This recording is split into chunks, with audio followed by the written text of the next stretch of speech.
In the vast silence of the Himalayan heights, where jagged peaks pierce clouds that have wandered for thousands of miles across the roof of the world,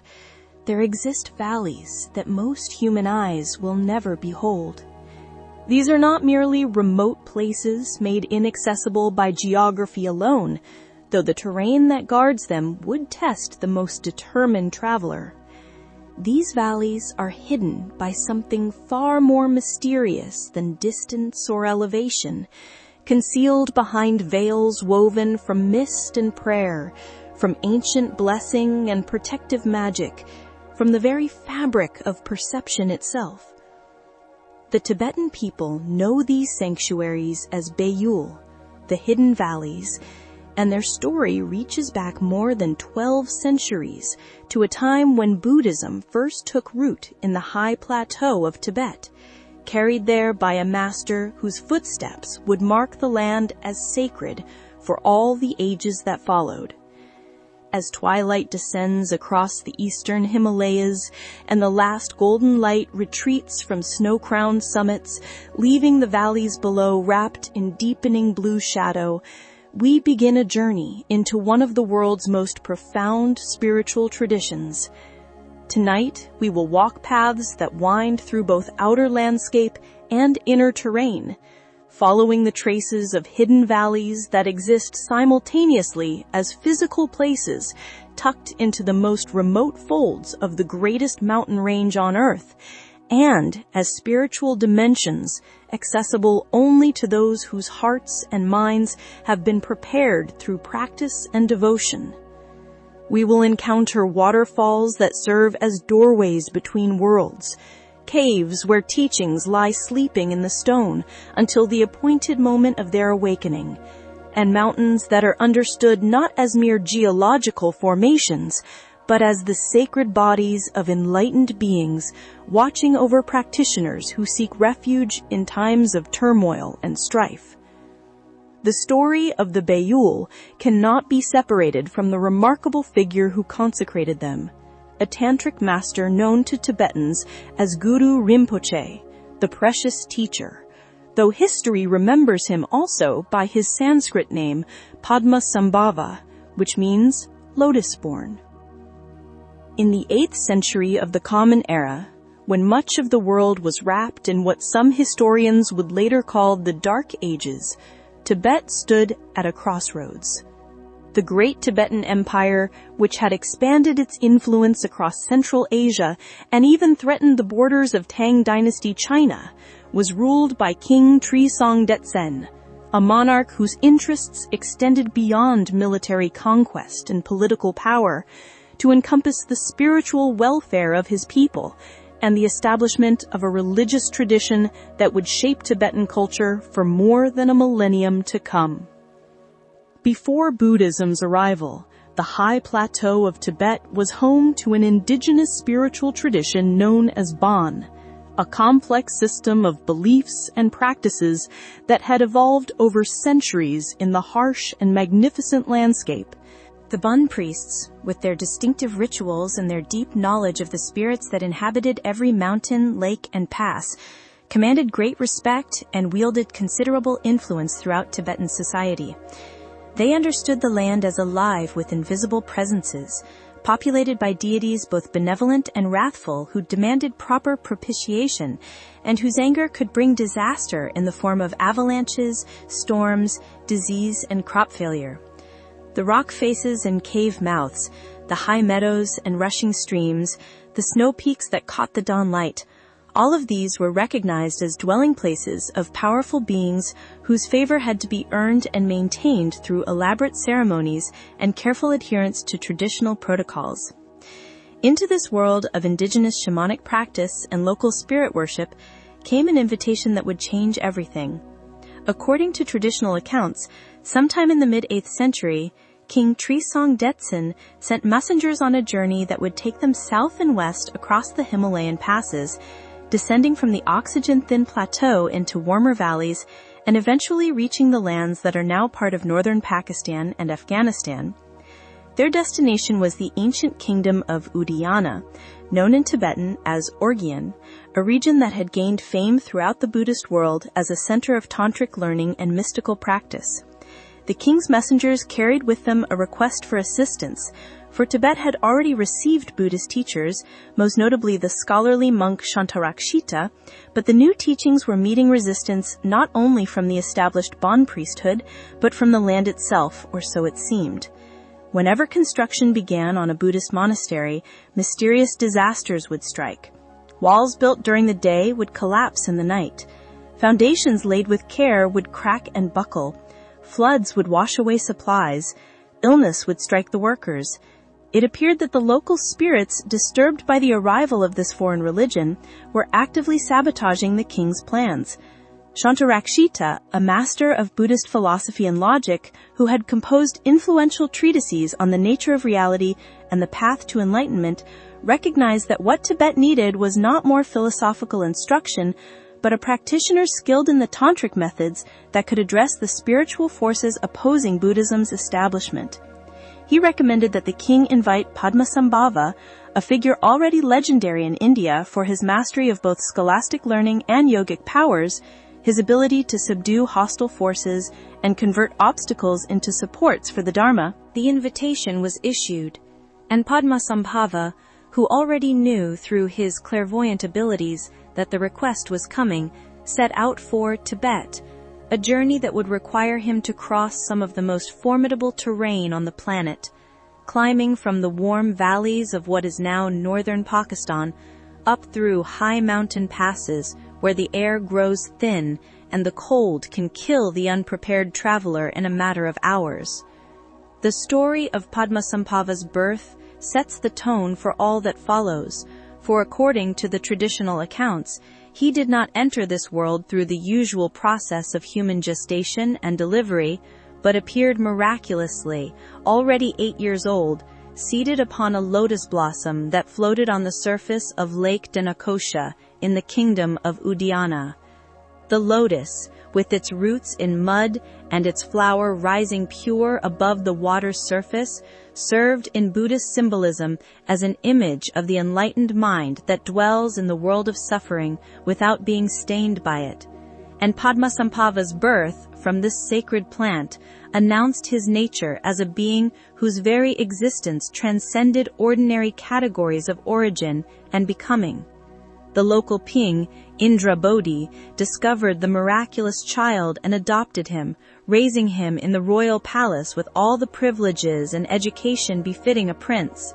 But Padmasambhava's destiny lay not in worldly rule, but in spiritual mastery, and he eventually left the palace to study with the greatest tantric masters of his time, receiving transmissions and empowerments from teachers who had themselves realized the most profound secrets of the Vajrayana path, the diamond vehicle that promised liberation in a single lifetime through practices involving visualization, mantra recitation, energy channel work, and the direct introduction to the nature of mind.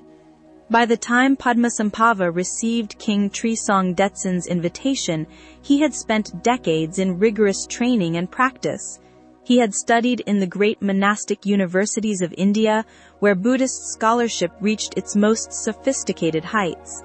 He had retreated to charnel grounds, the cremation sites, where bodies were reduced to ash, practicing meditation among the dead to confront directly the reality of impermanence and to transform fear and aversion into wisdom and compassion. He had received teachings from masters, both human and divine, for the tantric tradition acknowledges that wisdom can come through visionary encounters with deities and enlightened beings who appear in meditation and dreams to transmit instructions and blessings. He had taken consorts, most notably the Princess Mandarava, and through the practices of tantric union had realized insights into the nature of bliss and emptiness, pleasure and wisdom that surpassed anything available through purely monastic or ascetic paths. He had, in short, become a master of masters, a figure who combined scholarly learning with yogic accomplishment, philosophical sophistication with magical power, and when he crossed the Himalayas into Tibet in response to the king's summons, he brought with him a spiritual arsenal that would prove more than equal to the challenges awaiting him. The traditional biographies describe Padmasambhava's journey to Tibet in terms that blend historical memory with mythic embellishment, and while scholars debate which elements represent actual events and which serve primarily symbolic or didactic purposes, the accounts preserved in Tibetan sources create a vivid portrait of the master's arrival in the land of snows. As he traveled northward, moving from the relatively temperate regions near the Indian plains up into the high Himalayan valleys and eventually onto the Tibetan plateau itself, Padmasambhava encountered the spirits and deities who controlled various territories, beings who manifested as local kings and queens of the invisible realms, holders of power over weather and harvest, health and fortune. These encounters were not casual meetings but confrontations, spiritual battles in which Padmasambhava used his meditative accomplishment and ritual expertise to subdue hostile forces, binding them with oaths to protect rather than obstruct the Buddhist teachings, transforming enemies of the Dharma into its guardians. One particularly famous account describes how Padmasambhava encountered a powerful deity at the place called Bumthang, a valley in what is now central Bhutan. This local god, fiercely protective of his territory and hostile to the foreign religion being introduced by this Indian mystic, attacked Padmasambhava with all his wrathful might, marshalling storms and sending avalanches, manifesting terrifying visions, and attempting through every means at his disposal to drive the intruder away or destroy him outright. But Padmasambhava, unshaken, responded by taking on an even more wrathful form, a manifestation called Dorje Drolo, depicted in Tibetan art as a fierce deity with 3 eyes blazing with wisdom fire, adorned with skulls and riding upon a pregnant tigress, holding thunderbolts and other implements of enlightened wrath. In this terrible form, Padmasambhava overpowered the local deity, subduing him not to destroy him, but to convert him, binding him with sacred oaths to protect Buddhism and to serve as a guardian of practitioners who would come to meditate in the valley. This pattern repeated itself again and again as Padmasambhava journeyed through the Himalayas, each significant mountain, valley, lake, and cave system having its resident deity who had to be either pacified or subdued, converted from obstacle to ally. When Padmasambhava finally reached the place that had been designated for the construction of Samye Monastery, the first Buddhist monastery to be established in Tibet, he brought to bear all of his accumulated power and knowledge. The site lay in a valley not far from the Sengpo River, the great waterway that flows eastward across the Tibetan plateau before turning sharply southward to enter India as the Brahmaputra, one of the most sacred rivers in South Asia. The foundation ceremony that Padmasambhava performed at Samye became legendary, for it demonstrated conclusively his ability to command the invisible forces that had been preventing construction. He did not simply drive away the obstructing spirits, but transformed the very ground into a mandala, a sacred geometric pattern that represented enlightened reality, making the monastery site itself a representation of the enlightened mind, a place where the boundaries between the ordinary world and the pure realms of awakened consciousness became permeable and thin.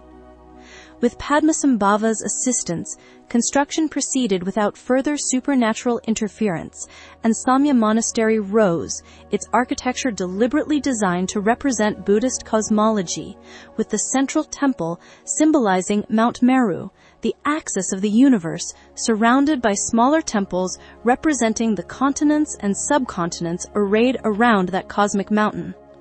The monastery became not just a place where monks could live and study, but a 3-dimensional teaching aid, a structure that educated those who walked through it about the nature of reality as understood in Buddhist philosophy and cosmology.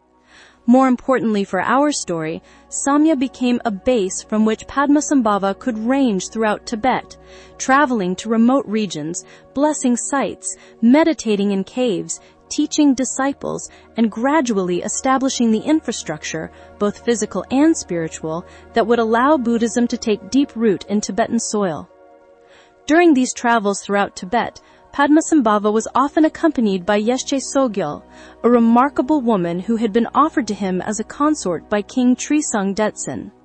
Far from being a passive companion, Yeshe Tsogyal became one of Padmasambhava's most accomplished disciples, a master in her own right who received the full transmission of his teachings and who would play a crucial role in preserving those teachings for future generations.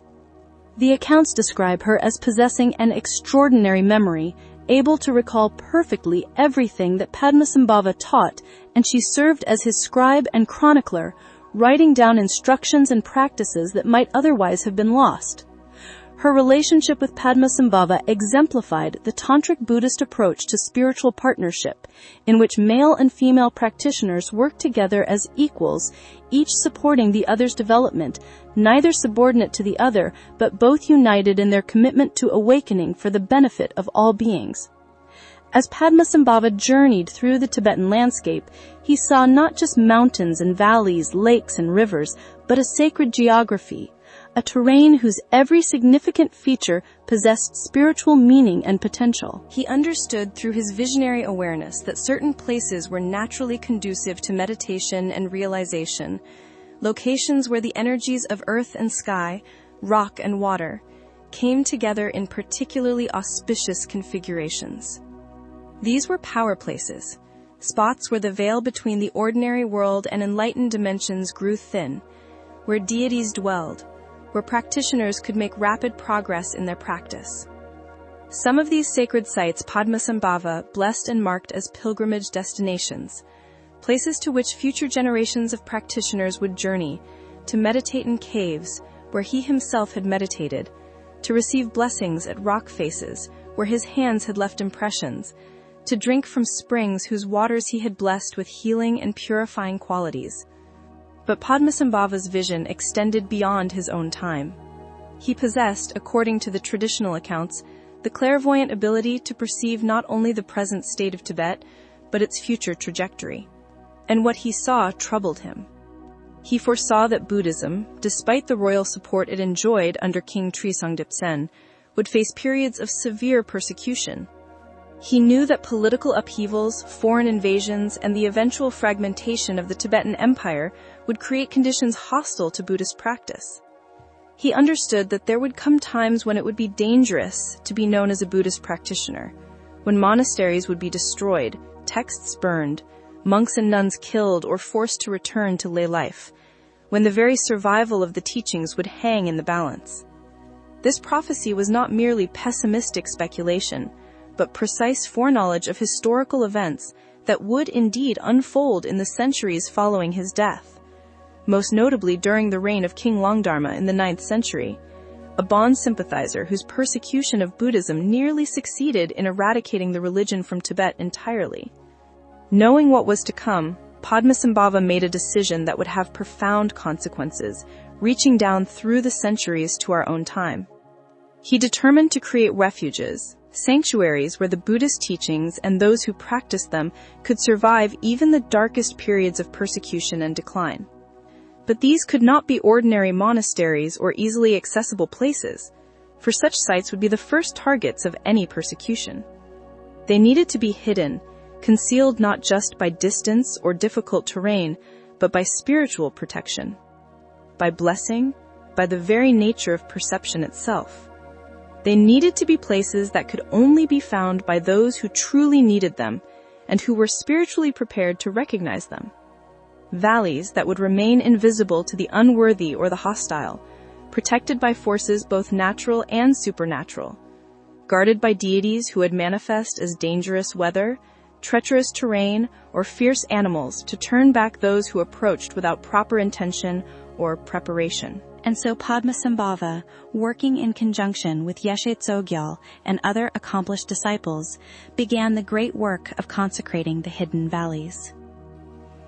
Traditional sources speak of 108 such Beyul scattered throughout the Himalayan range, from the western reaches in what is now northern Pakistan,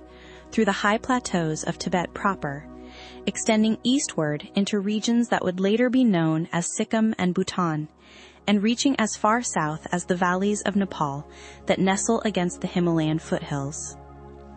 Each of these Beyul received Padmasambhava's blessing, was marked as sacred territory, was placed under the protection of specific deities who swore oaths to guard it until the time came for its revelation by designated treasure revealers who would be born in later centuries specifically to fulfill this purpose. The word Beyul itself carries layers of meaning that reveal the complex nature of these sacred valleys. In Tibetan, Bay means hidden or concealed, while Ul simply means valley or region, giving us the basic translation of hidden valley. But the hiddenness in question operates on multiple levels simultaneously. Most obviously, the Beyul were hidden geographically,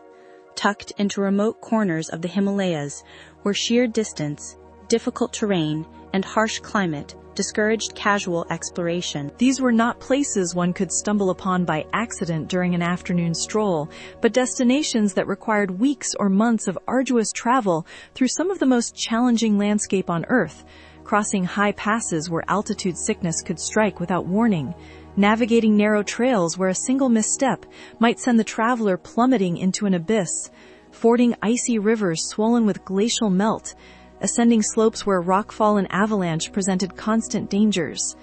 But physical concealment, formidable as it was, represented only the most superficial layer of the Beyul's hiddenness.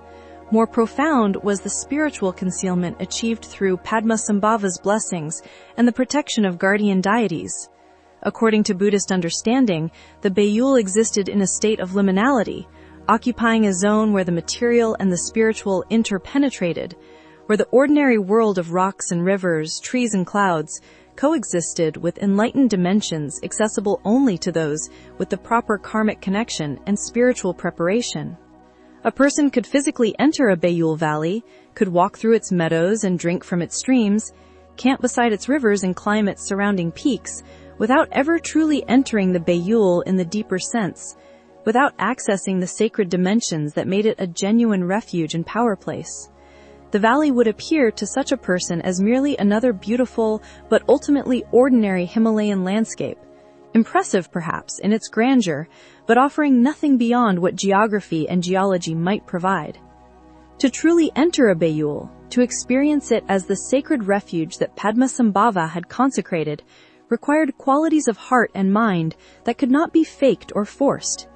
It required pure motivation, the genuine seeking of spiritual development rather than worldly gain or mere curiosity. It required preparation through meditation and practice, the development of what Tibetan Buddhism calls pure perception,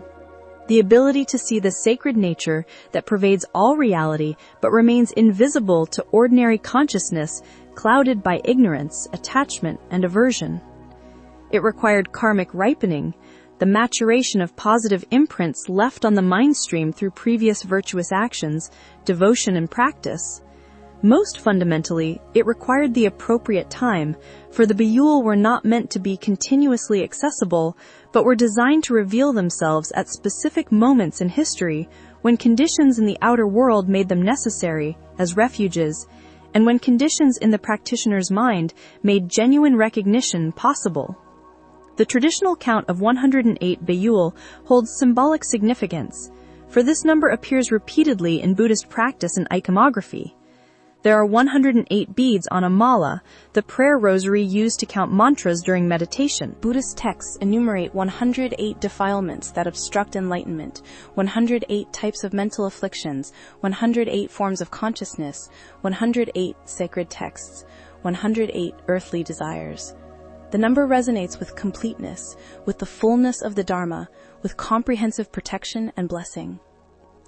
To say that Padmasambhava blessed 108 hidden valleys throughout the Himalayas was to assert that he had provided complete refuge, covering every need, every direction, every possible circumstance in which practitioners might require sanctuary.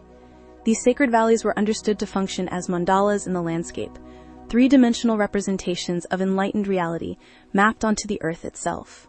In Tibetan Buddhist practice, mandalas serve as diagrams of the awakened mind, geometric patterns that depict the enlightened environment of a Buddha or deity, showing how wisdom consciousness manifests as purified elements, directions, colors, and forms. Practitioners meditate on these mandalas, visualizing themselves within the sacred environment, gradually transforming their ordinary perception into pure perception, recognizing that what appears to confused consciousness as a world of suffering is, in its true nature, a Buddha realm of bliss and wisdom. The Beyul extended this principle from two-dimensional diagrams to actual landscapes, from meditation practice to physical geography. The valleys themselves were mandalas, their mountains and rivers, rocks and forests serving as the enlightened forms of deities and wisdom principles.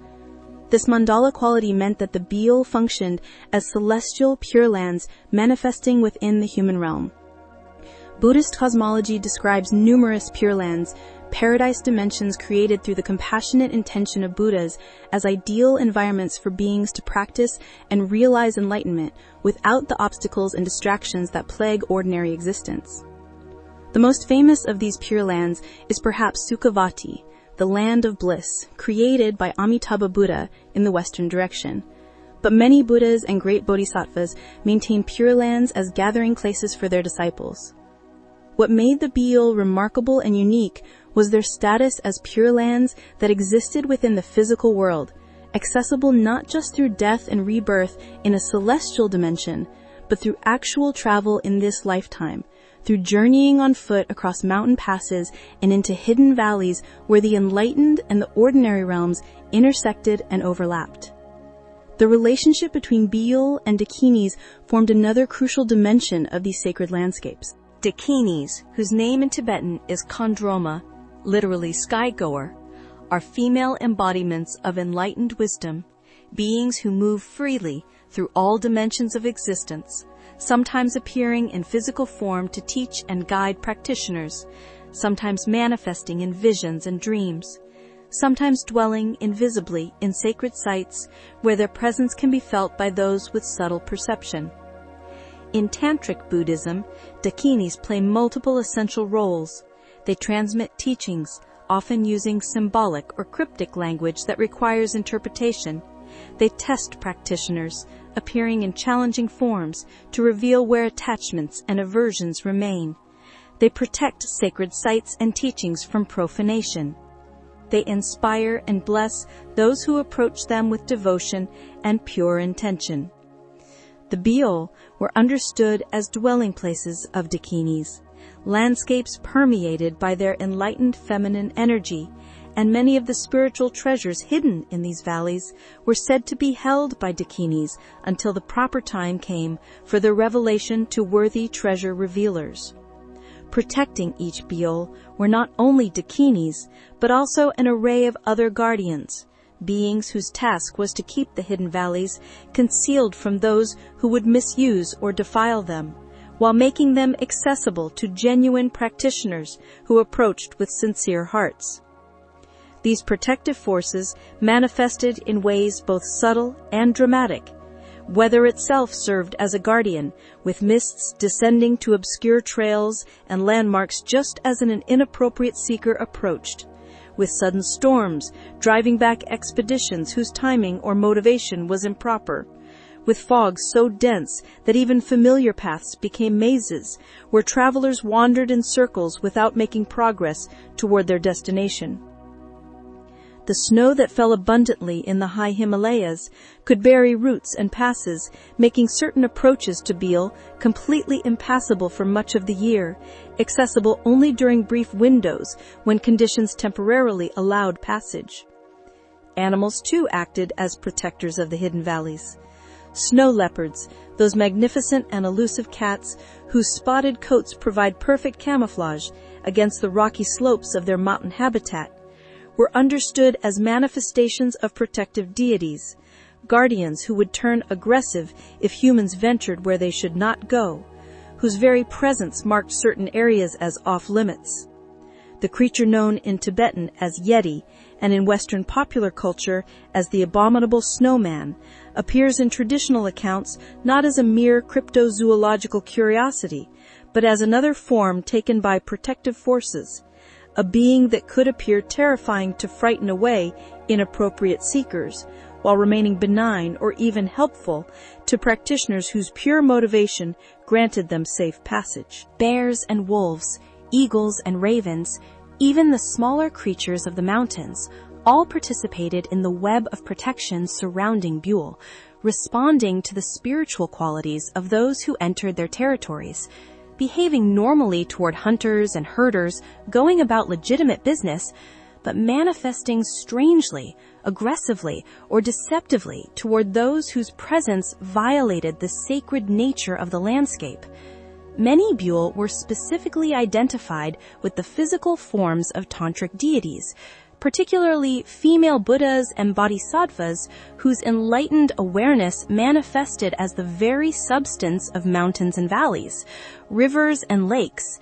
The most famous example of this identification is Beyul Pemako, which we will explore in detail shortly. Understood as the sacred body of Vajravarahi, called Dorje Phagmo in Tibetan, a fierce dakini depicted in iconography as a red-skinned female figure dancing in a posture of blissful abandon, adorned with bone ornaments, holding a curved knife and skull cup, representing the cutting through of ignorance and the offering up of ego-clinging, transforming them into wisdom and compassion. In the sacred geography of Pemako, specific mountains were identified as parts of Vajravarahi's body, two prominent peaks as her breasts, the Sangpo River flowing through the gorge as her spine, other features as her limbs and organs. To enter such a Beyul was to enter literally into the body of an enlightened being, to be embraced by her wisdom, to receive her blessings in the most intimate and direct possible way. This understanding of landscape as deity body had profound implications for how practitioners related to the environment. Every rock, every tree, every stream became sacred not in some abstract or metaphorical sense, but as the literal flesh and blood, bone and sinew of awakened consciousness. To disturb the landscape carelessly, to pollute its waters, to kill its animals without good reason, to harvest its plants without respect and gratitude, was to violate the body of the deity, to commit an act of sacrilege that would bring consequences both spiritual and practical. Conversely, to move through the landscape with reverence, to make appropriate offerings at sacred sites, to purify oneself before drinking from springs or entering caves, to comport oneself with the awareness that one walked upon holy ground, was to receive blessings, to open oneself to the transformative power that resided in the place, to align one's own body and mind with the enlightened energies that permeated the valley. The Beyul were not meant to serve as permanent residences for large populations, but as refuges during times of crisis and as intensive practice sites for accomplished meditators. The traditional texts make clear that these valleys would reveal themselves and become accessible specifically during periods when the outer world became too dangerous or corrupt for spiritual practice to flourish, when persecution of practitioners made it impossible to maintain monasteries openly, when warfare and social collapse created conditions in which survival itself became uncertain, when environmental degradation or moral degeneration reached levels that threatened the very transmission of the Dharma. In such dark times, the Beyul would open, not through any change in the physical geography, but through a shift in spiritual conditions that allowed those with karmic connection to perceive and access what had previously remained hidden. Practitioners fleeing persecution would be guided to hidden valleys where they could live in safety, maintain their practice, preserve the teachings for future generations, waiting out the period of darkness until conditions improved, and Buddhism could once again be practiced openly in the wider world. But the Beyul also functioned as practice sites during more ordinary times, destinations for intensive meditation retreats by accomplished yogis and yoginis who sought the powerful spiritual atmosphere of these blessed locations. The caves and hermitages tucked into the walls of Beyul valleys had been blessed by Padmasambhava himself, had hosted his meditation practice during his lifetime, had absorbed the energy of his realization, making them ideal spots for later practitioners to pursue their own accomplishments. Someone meditating in a cave where Padmasambhava had meditated centuries earlier would receive blessings through that connection, would find obstacles to practice reduced and positive conditions enhanced, would discover that insights came more readily and realizations ripened more quickly than they might in ordinary locations. The very earth and rock of these sites had been sanctified, had become conductors of blessing, repositories of spiritual power that remained available to sincere practitioners regardless of how many centuries had passed since the original consecration. The mechanism by which Beyul would remain hidden until the proper time involved one of the most distinctive features of the Nyingma school of Tibetan Buddhism, the tradition that traces its lineage directly back to Padmasambhava. This is the practice of concealing and later revealing terma, spiritual treasures hidden by Padmasambhava and Yeshe Tsogyal throughout Tibet and the Himalayan regions, placed in specific locations with elaborate protections and sealed with prayers and rituals, destined to be discovered at predetermined times by designated individuals who would be born in later centuries specifically for this purpose. The Tibetan word terma, which we might translate simply as treasure, encompasses a wide range of hidden objects and teachings. Some terma were physical objects, text written on special paper or scrolls, sacred images and statues, ritual implements blessed by Padmasambhava, medicinal substances endowed with healing properties, relics of enlightened beings. Others were less tangible, teachings concealed not in external hiding places but in the mind streams of Padmasambhava's own disciples, sealed there through the power of his blessing, destined to surface in future lifetimes when those disciples were reborn as tertans, treasure revealers. The practice of concealing terma developed as a solution to multiple problems simultaneously. Most immediately, it provided a way to protect precious teachings and objects during anticipated periods of persecution, ensuring their survival even if monasteries were destroyed and lineages broken. But terma served other purposes beyond mere preservation. Fresh teachings, directly revealed in response to the specific needs of a particular time and place, carried a blessing and relevance that older teachings, however profound they might be in their original context, sometimes lacked. The terma tradition ensured that every generation would have access to teachings perfectly suited to its circumstances, instructions that spoke directly to current conditions rather than requiring constant reinterpretation and adaptation of ancient materials.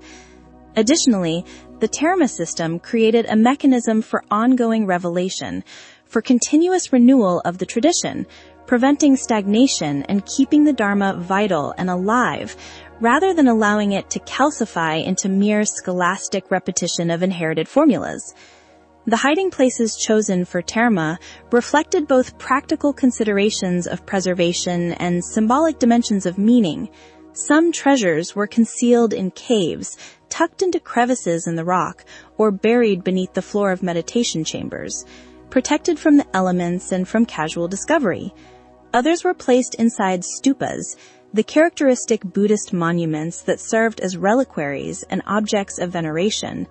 hidden within the solid structure where only someone who knew precisely where to look could retrieve them. Still others were secreted in lakes, weighted to sink to the bottom where they would rest in cold, dark waters until the time came for their retrieval, protected by Naga spirits, serpent deities who traditionally guarded treasures in the depths. Some terma were hidden in the earth itself, buried beneath distinctive rocks or trees, whose location was carefully described in prophecies that would guide future treasure revealers to the correct spot. A few were even concealed in the sky or in space, hidden in dimensions that transcended ordinary three-dimensional reality, accessible only through visionary experience.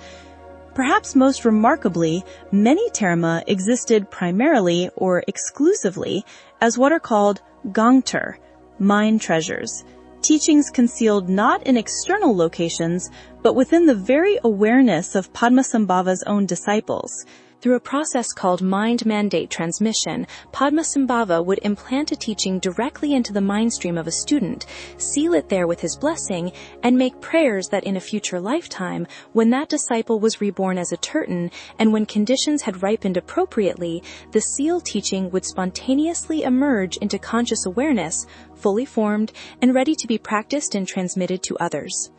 These mind treasures sometimes appeared during meditation, surfacing as visions or sudden knowledge that the practitioner recognized as coming from beyond their ordinary consciousness.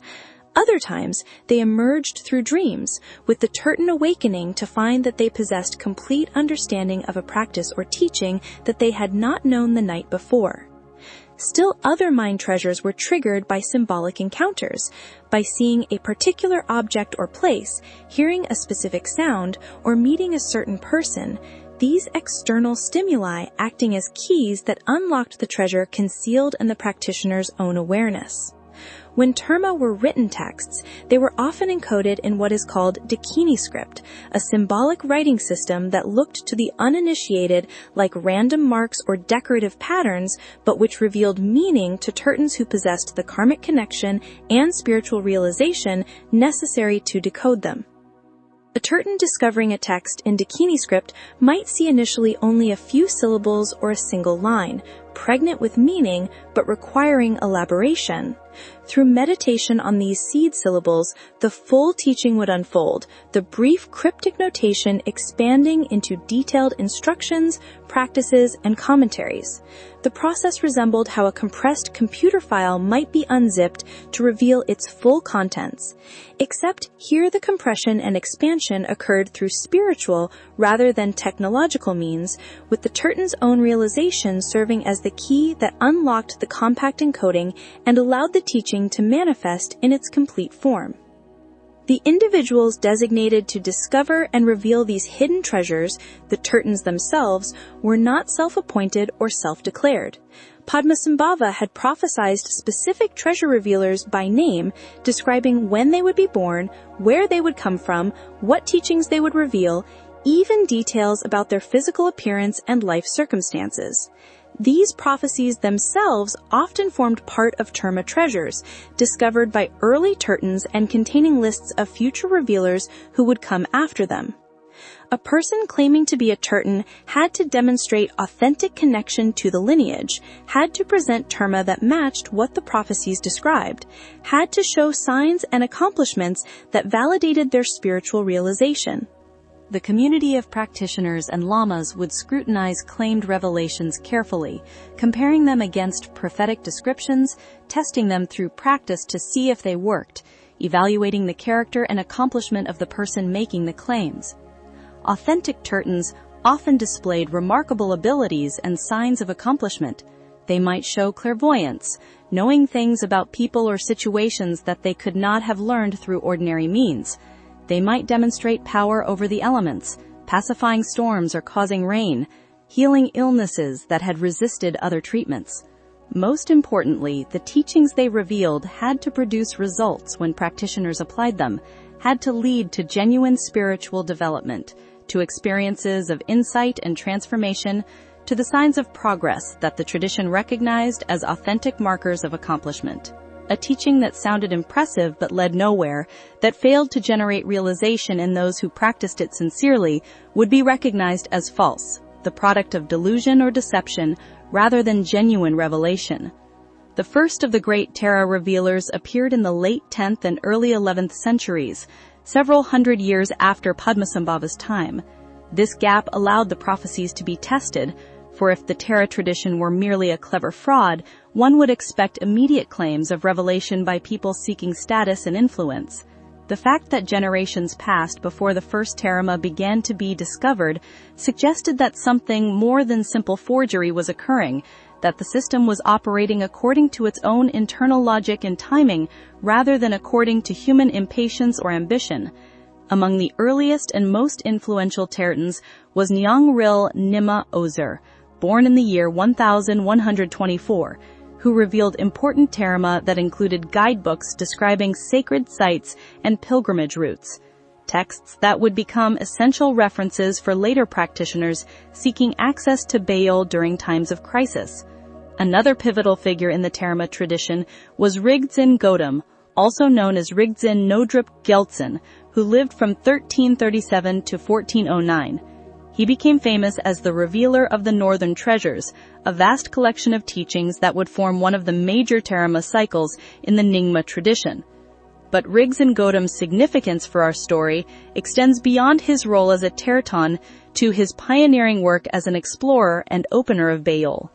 He received visions and dreams in which Padmasambhava himself appeared to guide him, showing him routes into hidden valleys, describing practices to perform at sacred sites, giving instructions on how to properly open a Beyul for the benefit of future practitioners. Following these visionary instructions, Rigdzin Godam undertook a hazardous journey into the region that would later be known as Sikkim, a small Himalayan kingdom wedged between Tibet, Nepal, Bhutan, and India.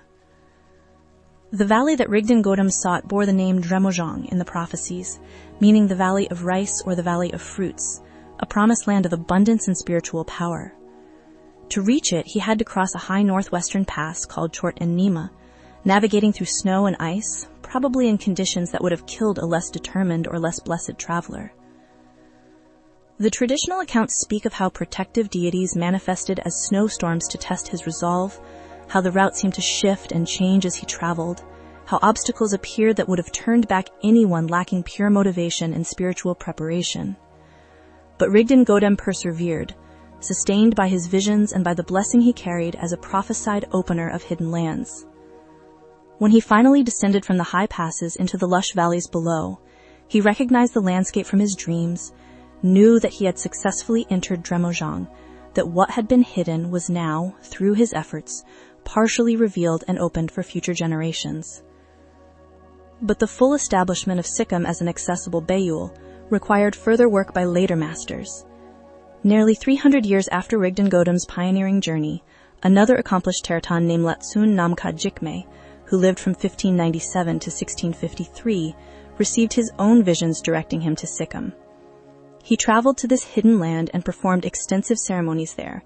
taming the local spirits more thoroughly, establishing connections between the sacred sites, setting up power places where practitioners could meditate,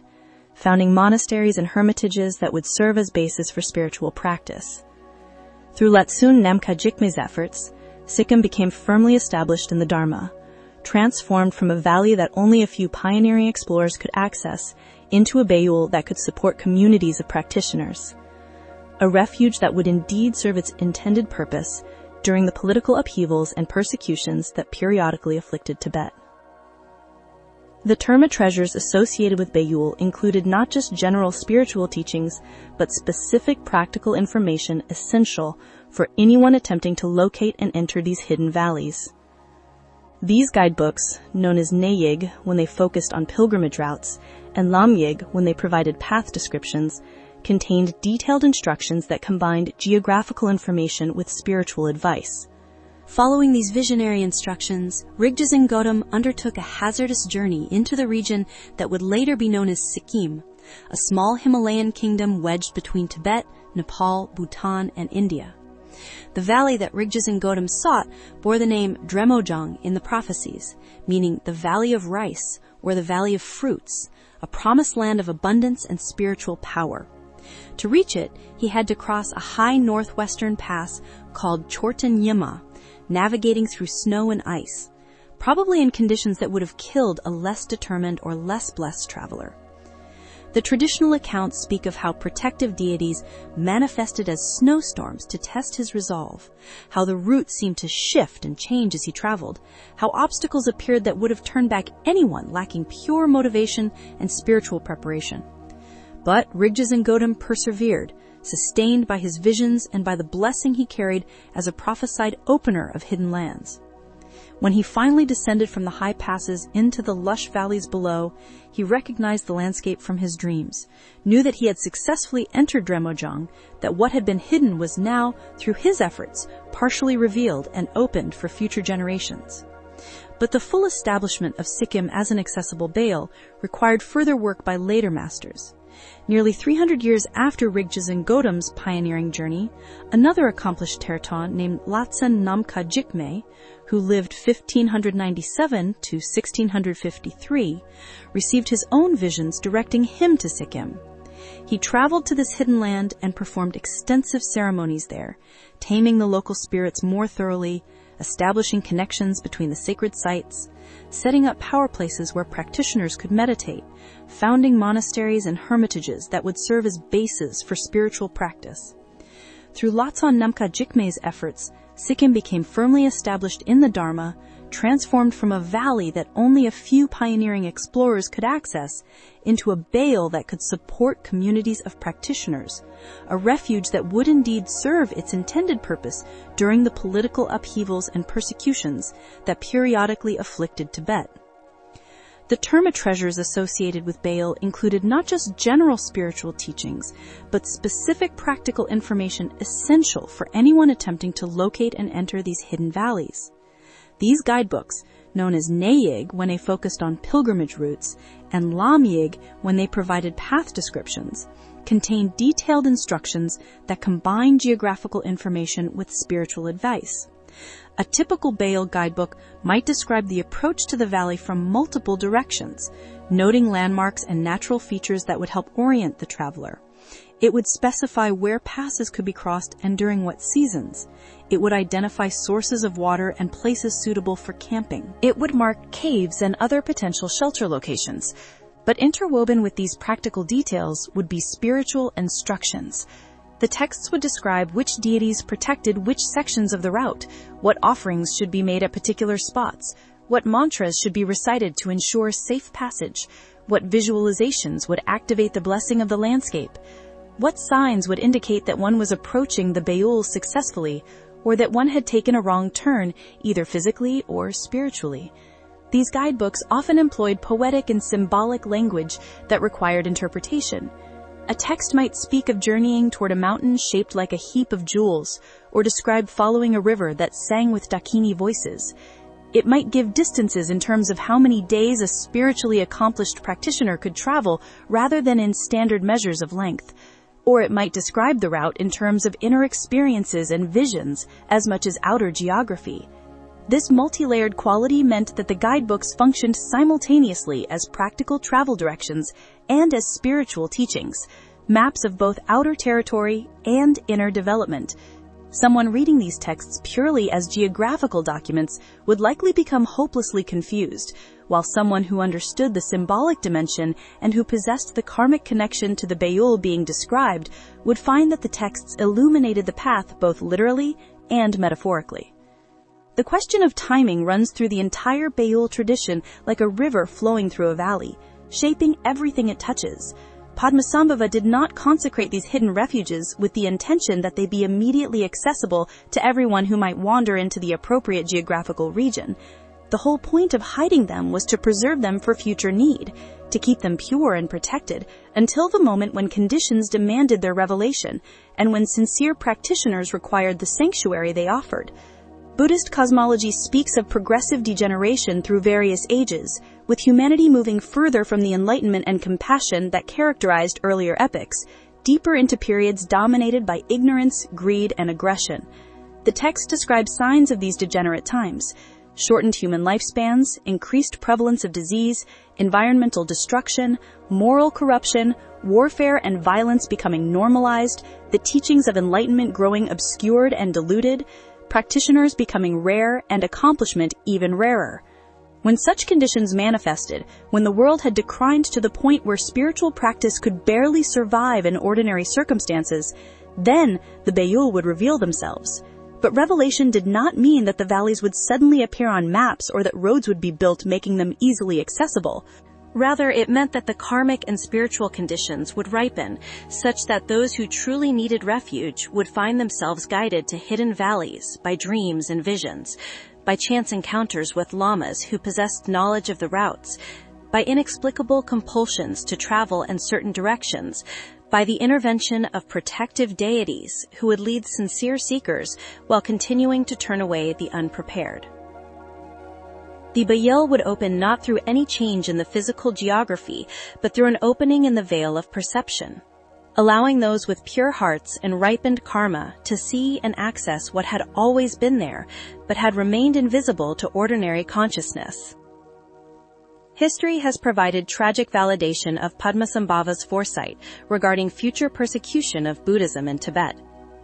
The most severe period came during the reign of King Langdharma, who ruled for only 5 years in the mid-9th century, but who used that brief time to attempt the complete eradication of Buddhism from his kingdom. Langdharma, a practitioner of the old Bon religion who viewed Buddhism as a foreign contamination that had corrupted Tibet's indigenous traditions, ordered the destruction of monasteries throughout his realm. Libraries were burned, their texts reduced to ash, statues were smashed, murals defaced, stupas pulled down. Monks and nuns were forced to choose between returning to lay life or facing execution. Some were compelled to become hunters or butchers, occupations that violated their vows and forced them to accumulate the very negative karma they had renounced when they took ordination. The systematic nature of this persecution nearly succeeded in its aim, and Buddhism's survival in Tibet hung by the most precarious thread. It was precisely during this dark period that Terma began to play their crucial role in preserving the tradition. Because Padmasambhava had hidden teachings and sacred objects in remote locations and sealed them with protective blessings, these treasures survived the persecution, intact, waiting in their caves and lakes, buried beneath stupas, or concealed in the mind streams of practitioners who would be reborn in later generations. When the period of persecution finally ended with Langdharma's assassination and the gradual restoration of Buddhism in Tibet during the late 10th and 11th centuries, Tertans began discovering the hidden treasures, bringing forth teachings and objects that reconnected the renewed Buddhist community with the wisdom and blessing of Padmasambhava's time. The Terma provided fresh inspiration, new practices perfectly suited to the needs of practitioners living in the aftermath of persecution, and they validated the continuation of the Nyingma lineage, demonstrating that Padmasambhava's blessing and protection extended across the centuries to sustain his spiritual descendants. The Beyul themselves served their prophesied purpose during various periods of crisis throughout Tibetan history. When invading armies swept across the plateau, when civil wars erupted between competing factions, when local persecutions made certain regions dangerous for Buddhist practitioners, even during generally favorable times, refugees would flee into the hidden valleys, following the routes described in Terma guidebooks, guided by visions and by the intervention of protective deities. These migrations were never mass movements involving thousands of people, but rather the flight of small groups, handfuls of practitioners who possessed the karmic connection and spiritual preparation necessary to perceive and access the Beyul. They would establish hermitages and small communities in these valleys, living simply, maintaining their practice, preserving the lineages they carried, waiting for conditions in the outside world to improve enough to allow a return, or at least to permit the re-establishment of connections with the wider Buddhist community. One particularly well-documented example of Beyul serving their intended purpose as refuges occurred during the 15th and 16th centuries, when political and religious conflicts in Tibet drove groups of practitioners to seek safety in the hidden valleys of what would become the Sherpa homeland in Nepal. The Sherpa people, whose name derives from words meaning Eastern people in Tibetan, trace their ancestry to Tibetan Buddhist practitioners who fled persecution and political turmoil, crossing high Himalayan passes and descending into the valleys around Mount Everest, the peak known in Sherpa language as Chomolungma, goddess mother of the world. The region they settled, called Solukhumbu, was recognized as a Beyul, one of the hidden valleys blessed by Padmasambhava, and the Sherpa built their new society there, establishing monasteries and maintaining their spiritual traditions in this remote sanctuary, while the conflicts that had driven them from Tibet played out over generations. The Sherpa experience illustrates how Beyul functioned not just as temporary hiding places, but as locations where vibrant Buddhist communities could flourish, even when conditions elsewhere proved hostile. Solokhumbu, far from major centers of political power, protected by geography and by its sacred status, allowed the Sherpa to develop a distinctive form of Tibetan Buddhism that incorporated elements of their new environment while maintaining essential connections to the tradition they had brought with them from Tibet. Their monasteries, built in dramatic locations on mountainsides and ridges, became pilgrimage destinations for Tibetans and Nepalis alike. Their sacred mountains, including the region around Mount Everest, attracted practitioners from throughout the Himalayas who came to meditate in power places and receive blessings from the landscape that had sheltered and sustained a refugee population, transforming them from displaced exiles into a thriving community with its own unique character and accomplishments. The historical record also preserves accounts of attempted Beyul openings that failed, expeditions that ended in disaster because the timing was wrong or because the participants lacked the necessary spiritual preparation. Perhaps the most famous such attempt occurred in 1962, during a period of tremendous upheaval in the Himalayan region as Chinese forces consolidated control over Tibet following the failed uprising of 1959 and the Dalai Lama's flight into exile in India. A charismatic Lama named Tulshuk Lingpa, recognized as a Tertan who had revealed several cycles of teachings, received visions directing him to open Beyul Demoshang, a hidden valley said to exist on the slopes of Kanchenjunga, the world's third highest mountain, straddling the border between Nepal and the Indian state of Sikkim. Tulshuk Lingpa's visions convinced him that the time had come for this Beyul to be opened, that the persecutions in Tibet and the general deterioration of conditions in the world at large matched the prophecies describing when hidden valleys should reveal themselves. He gathered followers, more than 300 people from throughout the Himalayas and from Tibet itself, practitioners who believed in his visions and in the possibility of finding sanctuary in a paradise valley where spiritual practice could flourish free from political interference and worldly corruption. Following the traditional protocols, many of these followers gave away their possessions, understanding that attachment to wealth and property would prevent them from accessing the sacred dimensions of the Beyul. They assembled in Sikkim and began the journey toward the location where Tulshuk Lingpa's visions indicated the entrance to Demoshang could be found. What followed was a mixture of devotion and tragedy, of spiritual aspiration and harsh physical reality. Tulshuk Lingpa led his followers on a grueling trek through difficult terrain, ascending toward the high slopes of Kanchenjunga, where the air grew thin and the cold bit deep even during summer months. The group faced hardships that would have tested even experienced mountaineers, equipped with modern gear, and most of these pilgrims were ordinary practitioners, not elite climbers, carrying whatever supplies they could manage while dealing with altitude, cold, and the exhaustion that comes from traveling at extreme elevations. Along the way, people fell ill, suffered from exposure, struggled with the physical demands of the journey. But faith kept them moving forward, belief that just ahead lay the entrance to a paradise valley where all hardships would cease, where the suffering of the ordinary world would be left behind, where spiritual practice could proceed in ideal conditions.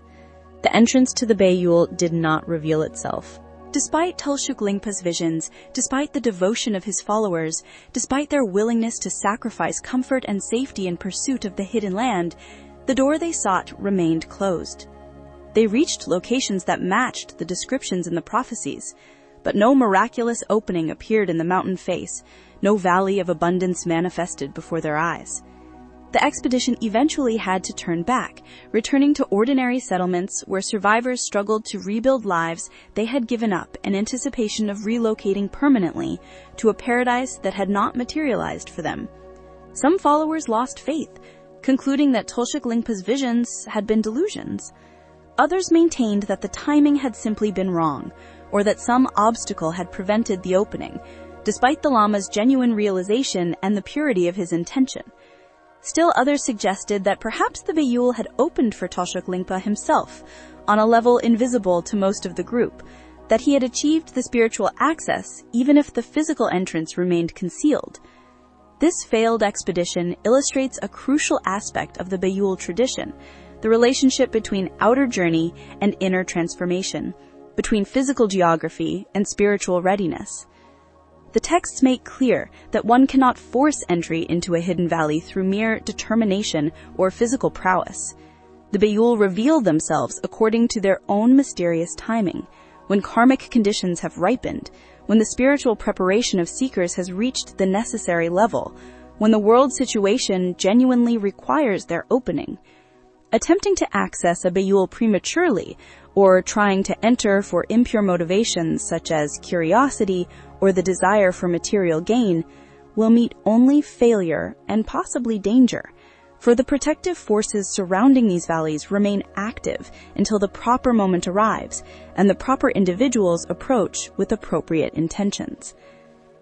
The contemporary situation in the Himalayas presents paradoxes that would surely have both pleased and troubled Padmasambhava, had he been able to foresee them.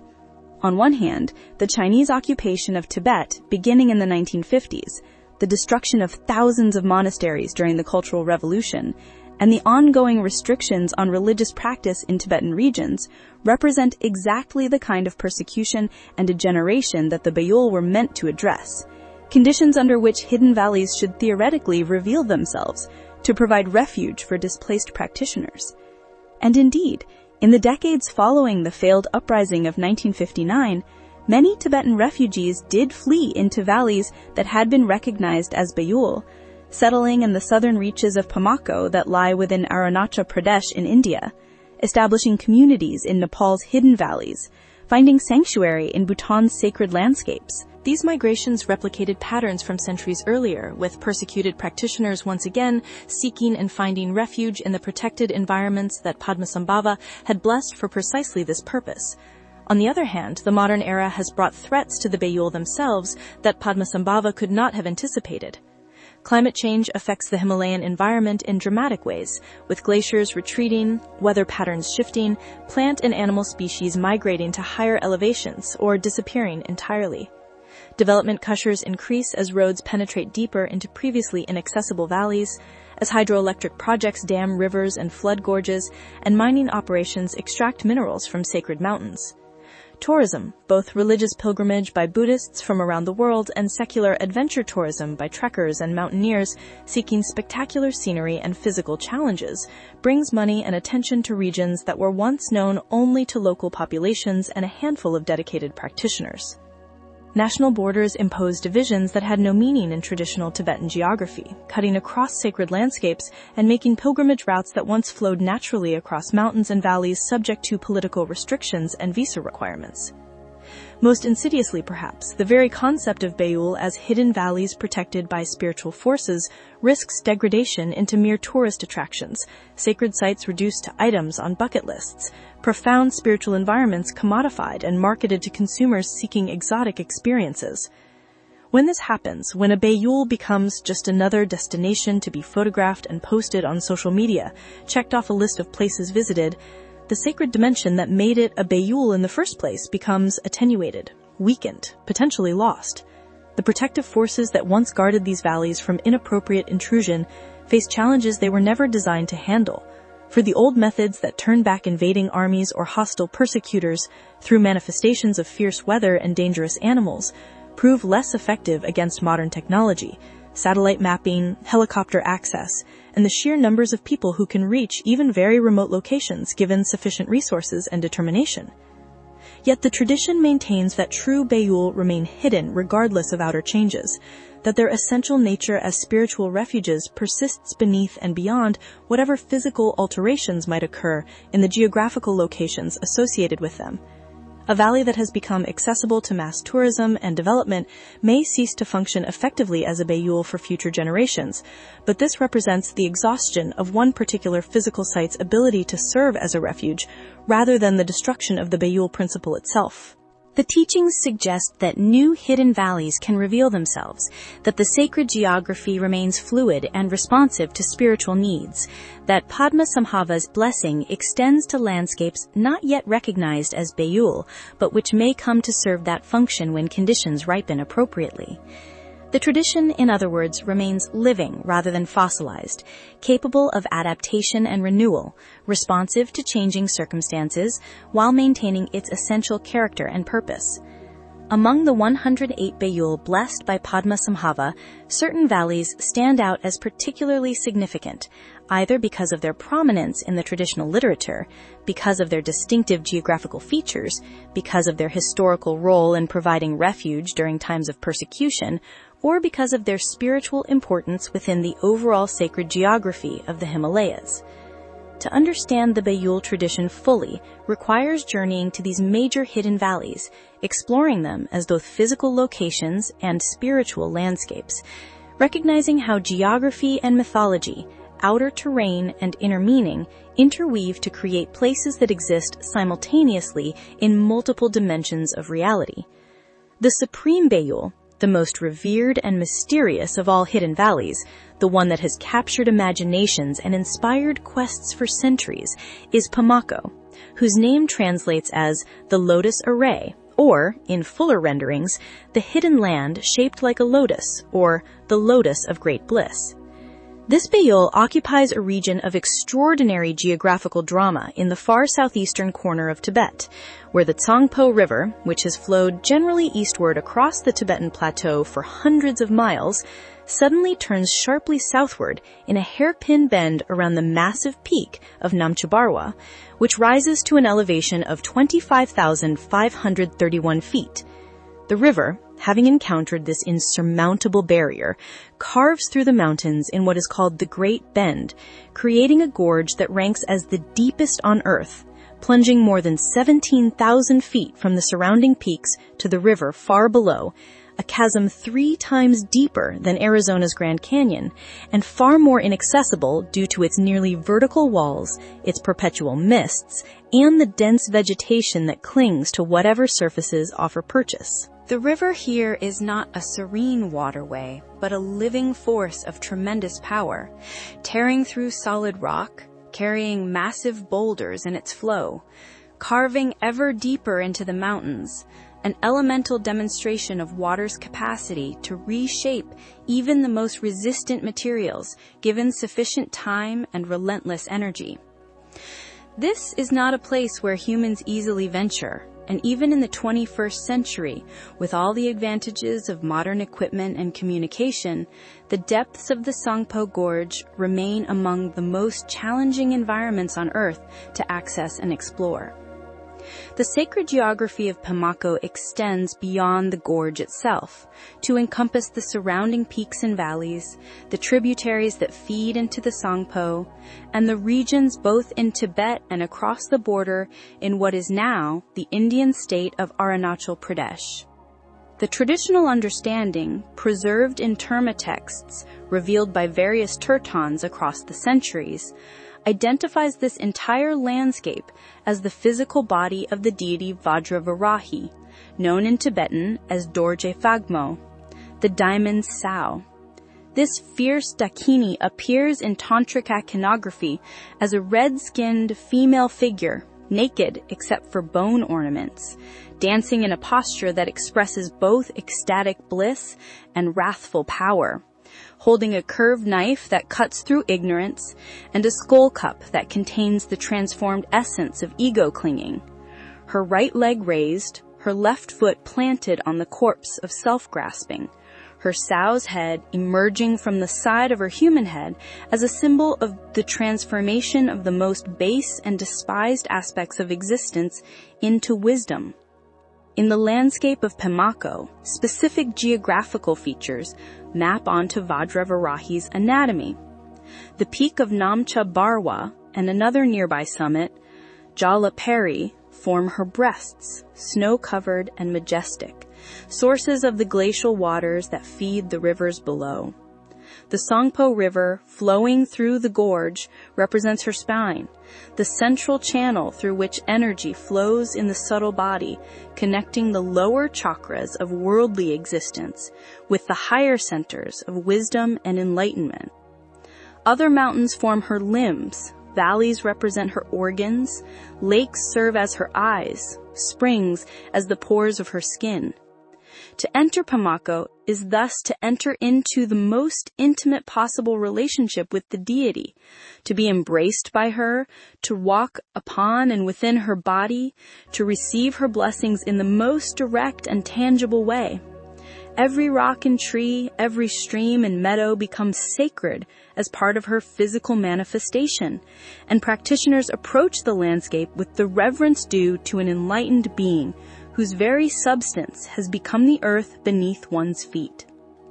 The Terma revelations concerning Pamako came in stages across several centuries, with different Tertons receiving and making public different aspects of the teachings associated with this supreme Beyul. The first significant revelation came through Rigzin Jatsoningpo, a Terton who lived from 1585 to 1656. He discovered texts that described Pamako's location, its spiritual significance as the body of Vajravarahi, and instructions for practices to be performed in connection with this sacred landscape. These teachings identified Pamako as particularly important for practitioners of Dzogchen, the great perfection teachings that represent the highest and most direct approach to awakening within the Nyingma tradition. The texts suggested that meditation in Pamako, especially in certain power spots within the valleys and gorges, would accelerate realization, that the very atmosphere of the place carried blessings that supported practice in ways that more ordinary locations could not match. Further revelations came through Rigzin Dudul Dorje, who lived from 1615 to 1672, and who expanded on the teachings about Pamako, providing more detailed information about routes into the region, about sacred sites within the overall landscape, about practices specific to different locations. His terma included what are called the outer, inner, and secret levels of Pamako, describing the Beyul as a multidimensional reality, accessible at progressively deeper levels depending on the spiritual realization of the practitioner. The outer Pamako referred to the physical geography, the actual valleys and gorges that could be reached through arduous travel. The inner Pamako described the energetic and visionary dimensions of the landscape, accessible through meditation and pure perception. The secret Pamako pointed to the ultimate nature of mind itself, suggesting that the journey into the hidden valley was simultaneously an exploration of consciousness, that every step deeper into the physical gorge corresponded to a step deeper into one's own awareness, that the destination was not ultimately a geographical location, but a state of recognition and awakening. The prophecies indicated that Pamako would serve as a refuge during the most degenerate times, when the world had descended into such corruption that ordinary spiritual practice became nearly impossible. The texts described this hidden land as a final sanctuary, the place where the Dharma would be preserved when all else failed, where a remnant of authentic practitioners could maintain the lineages until conditions improved enough to allow the teachings to spread once again into the wider world. Some prophecies spoke in apocalyptic terms, suggesting that Pamako would protect practitioners not just from political persecution, but from environmental catastrophes, wars, plagues, and other disasters that might devastate regions outside the protection of the sacred valley. These dramatic predictions have naturally attracted attention from those seeking to escape present and future troubles, contributing to Pamako's mystique and to its reputation as perhaps the ultimate refuge within the entire Beyul system. The physical challenge of reaching even the outer reaches of Pamako has prevented the region from ever being easily accessible, preserving its remote and hidden character into the modern era, despite all the advances in transportation and communication technology. The traditional approaches required crossing high Himalayan passes from Tibet, descending through zones of progressively warmer temperature and denser vegetation, passing from the sparse alpine meadows and rocky slopes characteristic of the high plateau, down through forests of juniper and pine, then into zones where rhododendrons grow in magnificent profusion, their flowers creating explosions of color against the gray rock, and finally into genuinely subtropical territory where the climate becomes humid and warm, where orchids bloom in the trees, where the vegetation grows so thick that progress requires constant cutting and clearing, where leeches drop from branches onto passing travelers, and tigers and leopards prowl territories that see human visitors perhaps once or twice per year, if that.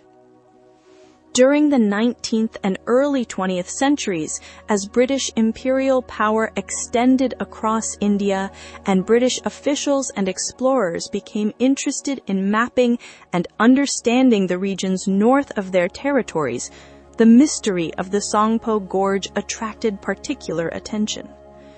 Surveyors had established that Tibet's Songpo River and India's Brahmaputra River were in fact the same waterway, that the Songpo flowing east across the plateau made its dramatic southward turn and then descended into Assam, where it became known by a different name.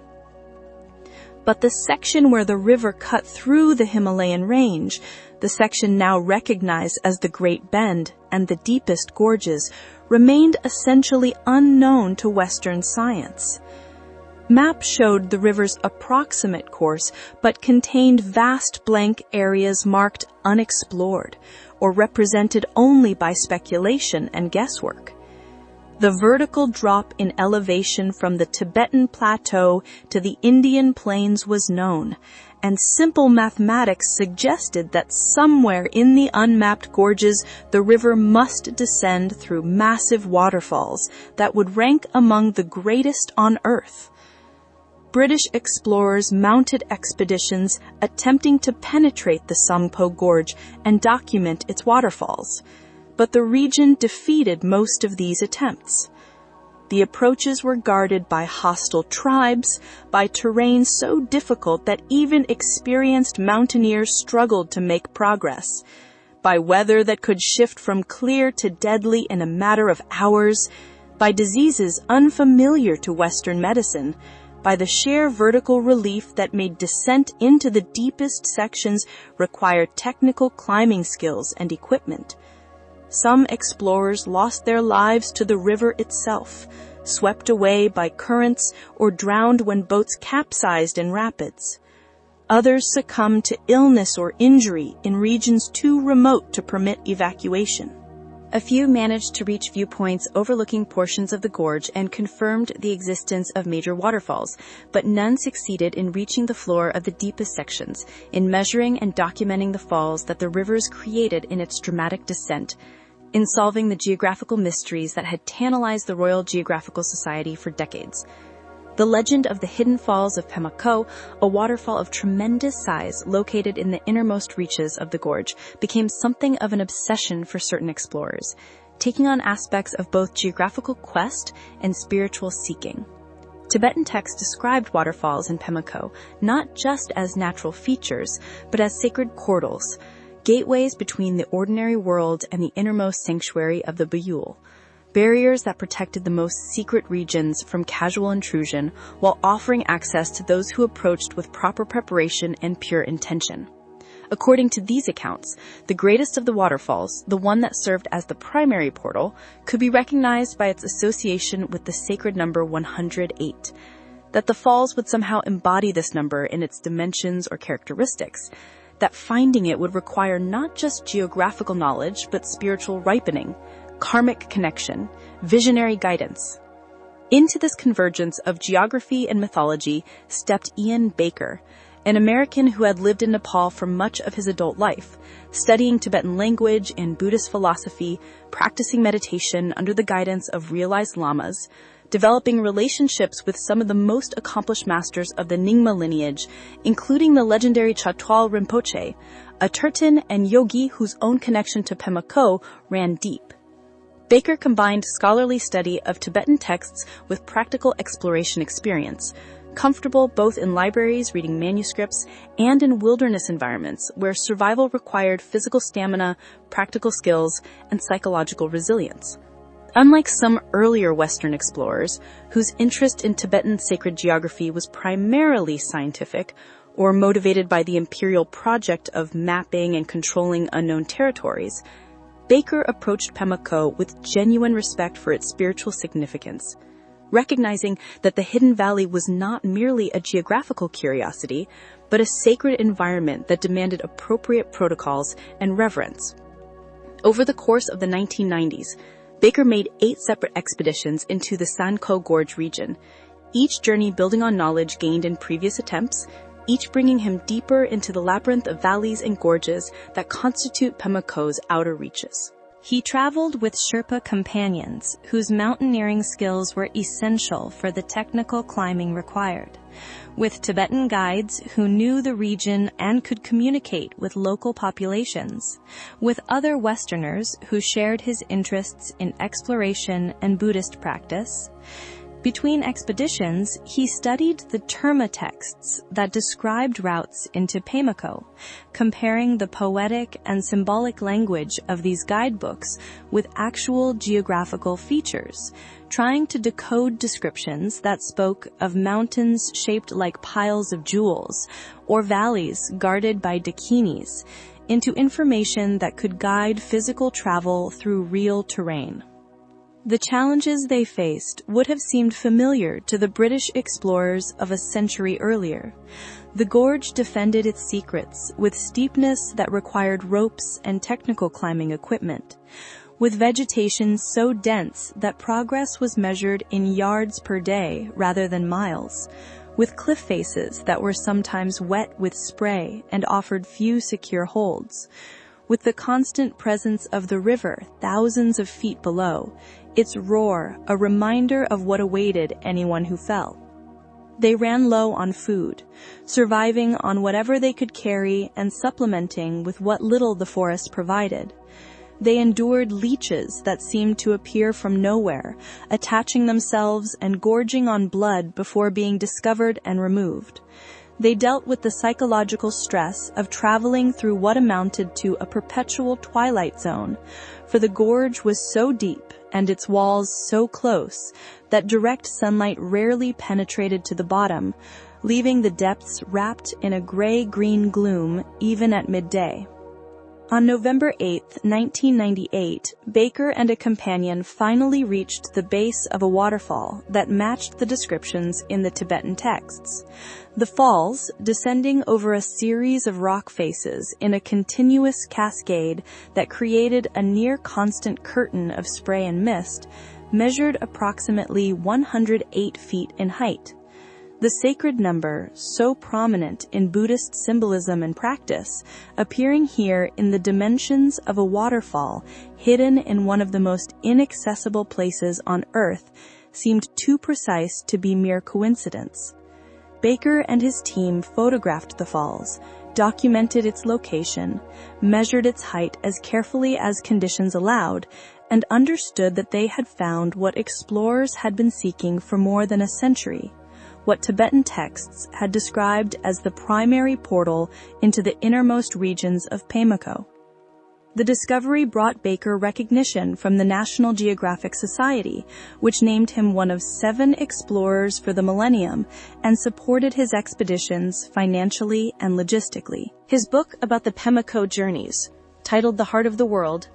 and carrying an introduction written by His Holiness the Dalai Lama, became both a geographical narrative and a meditation on the relationship between outer exploration and inner development, between mapping physical territory and navigating spiritual landscape. In that introduction, the Dalai Lama made clear his understanding that Beyul, like Pamako, were not places to escape the world, but locations for engaging more deeply with reality,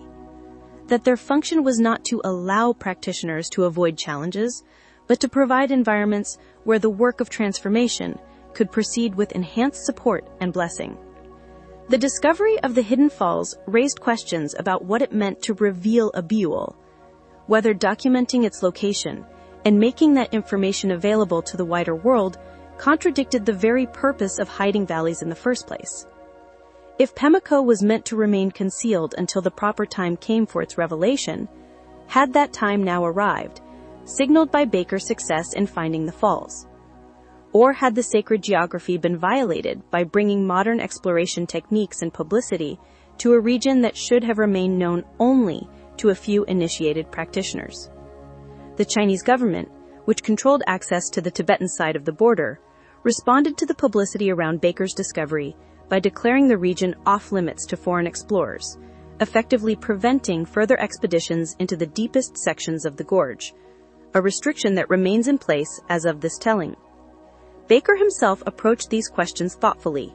recognizing the tensions between the desire to share knowledge about magnificent landscapes and spiritual environments, and the need to protect sacred sites from exploitation and degradation. His work emphasized not conquest or domination, but respectful engagement with Pimlico as a living sacred landscape, acknowledging the traditions and beliefs of the local populations, working with lamas who blessed and guided the expeditions, making offerings at appropriate sites, conducting himself as a pilgrim, rather than merely an explorer collecting data and seeking glory. This approach modeled a possibility for Western engagement with Tibetan sacred geography that honored both scientific curiosity and spiritual sensitivity, that recognized the validity of different ways of understanding landscape and meaning. Moving from the supreme Beyul of Pimlico to other significant hidden valleys reveals the diversity within the system of refuges that Padmasambhava blessed. Each Beyul possesses its own character, its own particular configuration of geographical features and spiritual significance, its own role within the overall sacred geography of the Himalayas. Beyul Kimolong, the Valley of Happiness, occupies the Nubri region of north-central Nepal, tucked beneath the massive bulk of Mount Manaslu, the world's 8th highest peak at 26,760 feet. The valley itself sits at a much lower elevation, protected by hanging glaciers on either side, bounded by the twin peaks of Sharingi Mountain that rise like guardians above the settlements and the monastery that serves as the spiritual center of the region. The Nubri Monastery, also known as Serang Gompa, represents the heart of Beyul Kimolong, a place where monks maintain practices and lineages passed down through generations, where local people come to receive blessings and participate in ceremonies, where pilgrims from other regions can stop during their journeys through the high Himalayas. Below the monastery, a raging canyon carries meltwater from the glaciers above, the river's constant roar providing a soundtrack to daily life in the valley. The whole environment speaks of both precariousness and protection, perched as it is in a landscape where disaster could strike at any moment through avalanche or flood, yet simultaneously sheltered by the very features that make it vulnerable, the glaciers and steep slopes that discourage casual visitors, while creating a micro-environment suitable for habitation by those willing to adapt to its demands. Western knowledge of Beyul Kimolong in the modern era owes much to the British scholar Michael Arras, who visited the valley in 1972 in the company of a young lama who was returning to his homeland after studies in India. Arras, who would later become famous as the husband of Aung San Suu Kyi, the Burmese democracy leader and Nobel laureate, wrote movingly about his time in Kimolong, describing the stark beauty of the landscape, the warmth and devotion of the local people, the sense of entering a world apart where time moved differently and where spiritual values shaped daily life in ways that seemed almost impossible in the rapidly modernizing societies beyond the mountains. He recounted an incident that captured something essential about the relationship between people and place in Beyul environments, when a peasant approached the young lama and rather than offering money or grain or other material goods, bent down and plucked a wildflower growing nearby, presenting this simple gift as the purest offering available, acknowledging the lama's spiritual status while simultaneously honoring the sacred nature of the landscape itself, recognizing that in such an environment even a wildflower carried special blessing. The region around Mount Everest, known to Tibetans as Chomolungma and to the Sherpa people as the dwelling place of the goddess mother of the world, encompasses several interconnected Beyul that form a sacred landscape of tremendous significance within the overall geography of hidden valleys. The highest mountain on Earth serves not as a mere geographical superlative, but as a spiritual axis, a place where earth meets sky in the most dramatic way possible, where the boundary between the human realm and the celestial dimensions becomes permeable and thin. The valleys radiating from this cosmic mounting include Kenbalong, Solokhumbu, also called Khumbu, Rolwalang, Rongshar, Kirong, and others, each recognized as a Beyul in its own right, while also participating in the larger sacred complex centered on the Great Peak. Solokhumbu deserves particular attention for its role in preserving Tibetan Buddhist culture during periods of persecution and upheaval. As mentioned earlier, the Sherpa people discovered this Beyul when they fled Tibet in the 15th and 16th centuries, seeking refuge from religious conflicts and political turmoil that made their homeland dangerous for Buddhist practitioners. Following routes that tradition suggests were revealed through dreams and visions, guided by prophecies and by the protection of the Beyul's guardian deities, these refugees crossed high passes from Tibet into what is now northeastern Nepal, descending into valleys that proved suitable for settlement and agriculture despite their elevation and the challenges of the mountain environment. The Sherpa established communities throughout Solokhumbu, building villages at elevations that would seem impossibly high to people accustomed to lowland life, creating an infrastructure of monasteries, stupas, and pilgrimage routes that transformed the landscape into a visible expression of Buddhist devotion and practice. The monastery at Tangboche, perched on a ridge with spectacular views of Everest and the surrounding peaks, became one of the most important spiritual centers in the region, a place where monks maintained daily practice, where ceremonies marking the Buddhist calendar were performed with elaborate care, where local people and visiting pilgrims alike could receive teachings and blessings. Other monasteries at Pangboche, Feimei, and other locations created a network of practice sites that covered the valleys, ensuring that every community had access to spiritual resources and guidance. The sacred mountains of the Khumbu region go beyond Everest itself to include numerous other peaks, each with its own name and associated deity, each playing a role in the spiritual geography of the Beyul. Amadablam, rising to 22,494 feet, with its distinctive shape that has been compared to a mother's protective embrace, serves as a particularly beloved peak, visible from many of the valley settlements and regarded with special reverence. Lutse, Nupse, and other giants surrounding Everest form an amphitheater of snow and rock that creates the distinctive character of the Khumbu landscape, a place where human settlements seem almost impossibly small and fragile against the scale of the mountains. The Rolwalang Valley, lying to the west of the Khumbu region and separated from it by a high pass that remains snow-covered for much of the year, represents one of the more remote and less visited Beyul around Everest.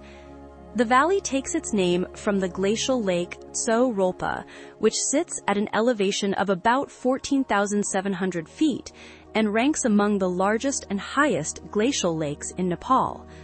The approaches to Rolwalang require trekking through regions where facilities for travelers are minimal, where self-sufficiency and careful planning make the difference between a successful journey and potential disaster. This remoteness has helped preserve the valley's character as a place apart, where traditional ways of life persist with less disruption from the tourism and development that have transformed the more accessible regions around Everest. Moving westward from the Everest region, we encounter other significant Beyul, including Lopshi, a sacred mountain and valley complex on the Nepal-Tibet border that holds special importance in the Kagyu lineage of Tibetan Buddhism. The great yogi Milarepa, one of the most beloved figures in Tibetan spiritual history, meditated extensively in the caves of Lopshi during the 11th century, and his presence blessed the region with a power that remains accessible to practitioners who follow in his footsteps. The caves where Milarepa sought in meditation, where he sang the spontaneous songs of realization that were later compiled into texts that became classics of Buddhist spiritual literature, where he encountered and overcame demons both outer and inner, serve as pilgrimage destinations for Kagyu practitioners who seek to connect with the blessing of this lineage master.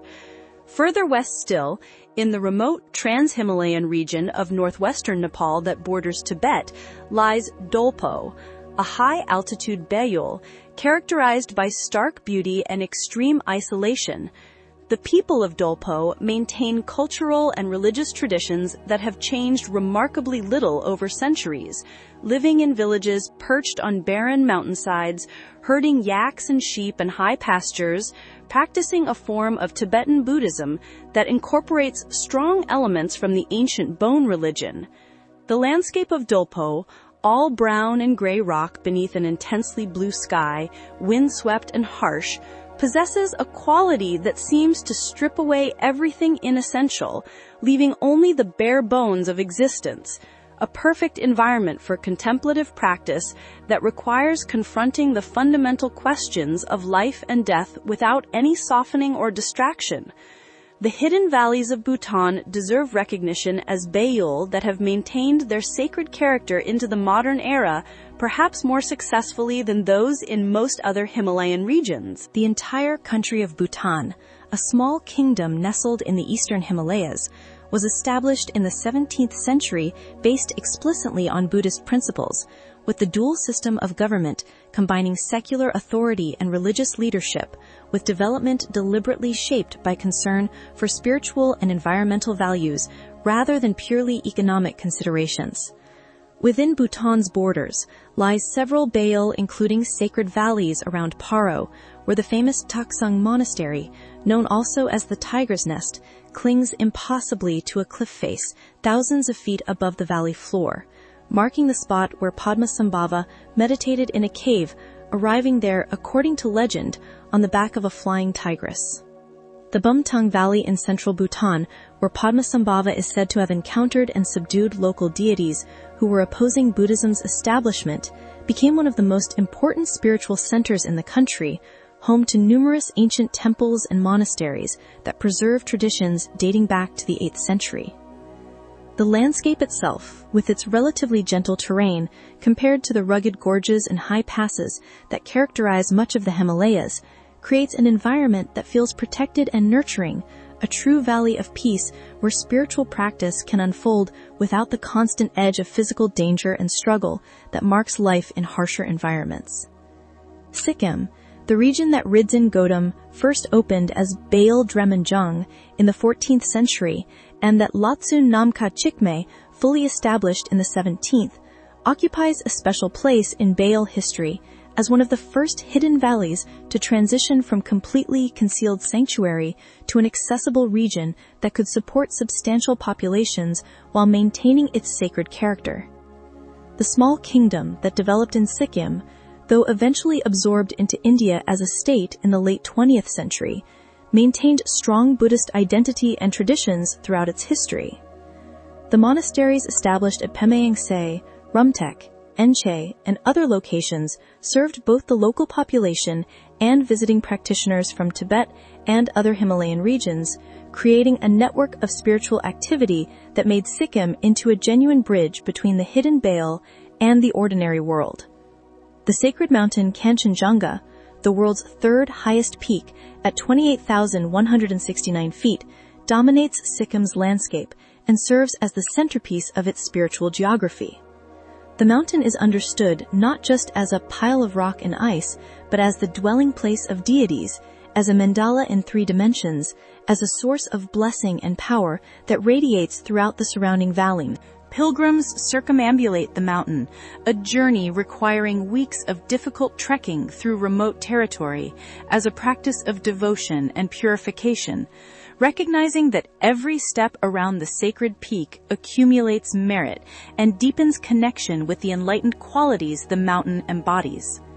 The relationship between Beyul and another legendary hidden land, Shambhala, represents one of the most intriguing and complex aspects of Tibetan Buddhist sacred geography.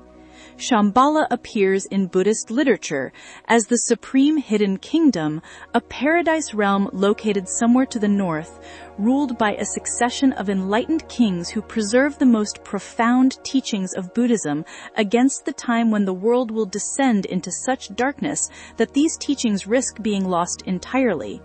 The Kalachakra Tantra, a text that entered Tibet in the 11th century and that occupies a special place within the overall system of tantric teachings, describes Shambhala in detail, presents its history and prophecies, and establishes it as a destination toward which practitioners can orient their aspiration and devotion. The story of Shambhala begins with King Suchandra, who ruled a kingdom north of India. While the exact geographical location remains elusive and debated among scholars, some have suggested the region might correspond to areas in Central Asia, such as the Tarim Basin, in what is now Western China, though this remains speculative. This king, having heard of the Buddha's teachings and wishing to receive instruction without having to renounce his royal duties and become a monk, traveled to India and requested that the Buddha teach him a path suitable for a king who must balance spiritual practice with worldly responsibilities. The Buddha, in response to this request, manifested the Kalachakra Mandala and transmitted the Kalachakra teachings, a system that integrated cosmology and astronomy, philosophy and meditation practice, ritual and yogic techniques, into a comprehensive path that could indeed be practiced by someone living in the world rather than in monastic seclusion. King Suchandra received these teachings, returned to his kingdom, and established the Kalachakra practice there, creating conditions under which his subjects could engage with profound spiritual methods, while continuing to live ordinary lives, raising families, engaging in commerce, fulfilling civic duties.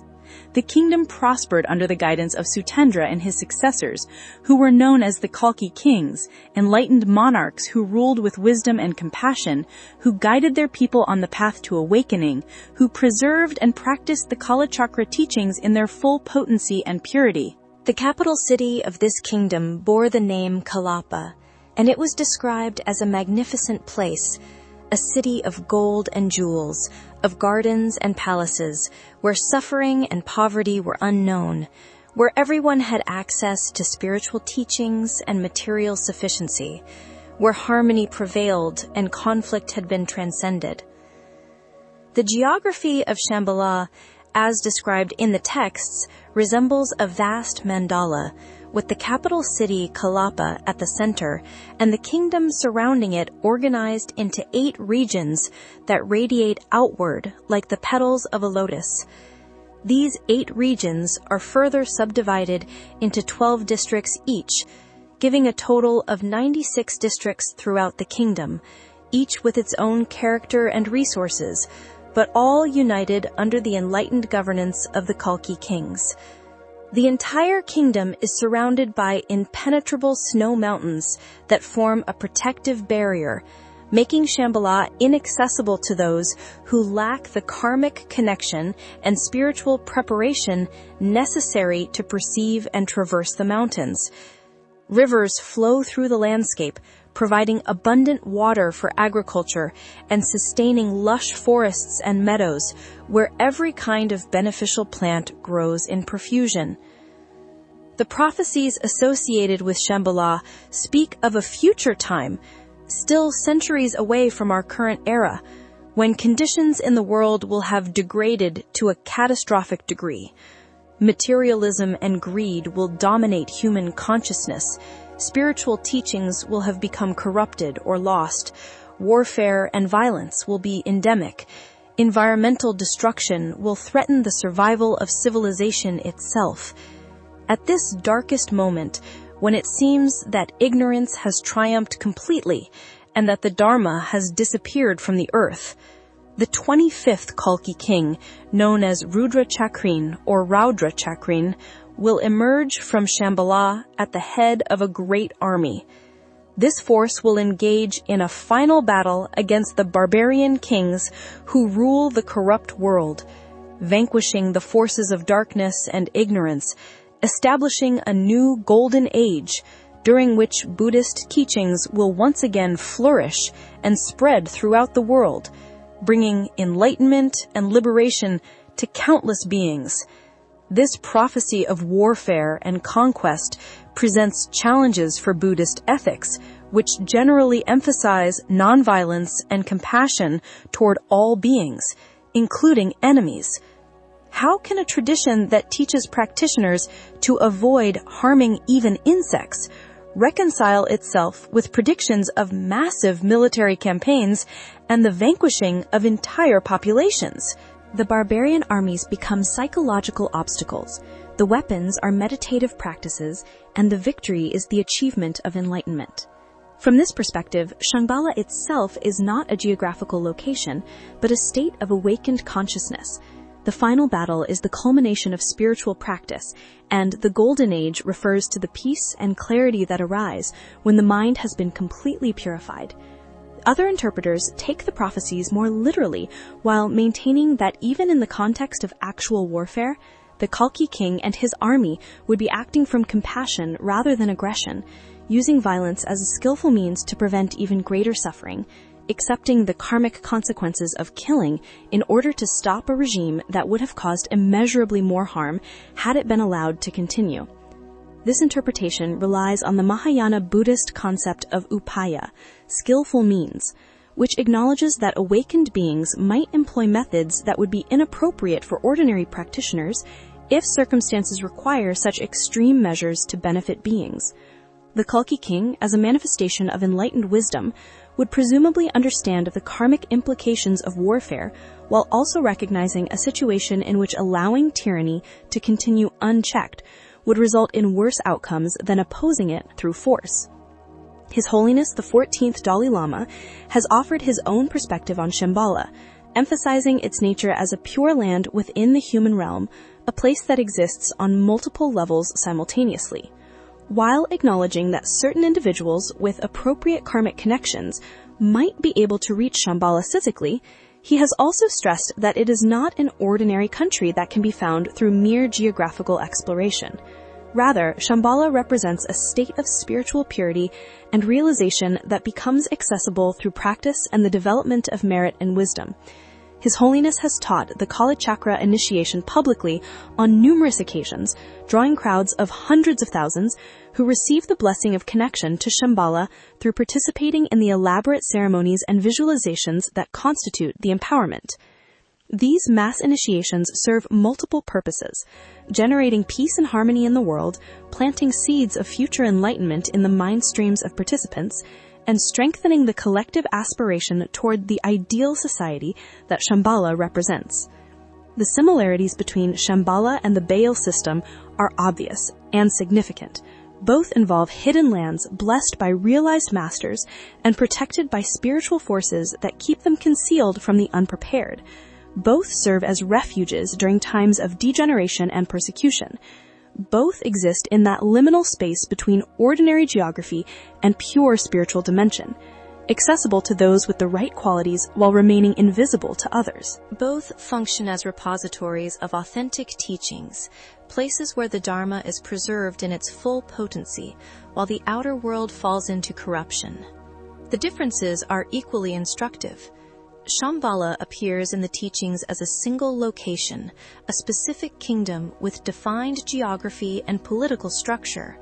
while Beyul constitute a distributed network of multiple valleys scattered throughout the Himalayan range. Shambhala is ruled by enlightened kings and will produce the Kalki, who leads the final battle, giving it a unique role in cosmic history, while Beyul serve more modest functions as practice sites and temporary refuges without the apocalyptic dimensions that characterize the Shambhala prophecies.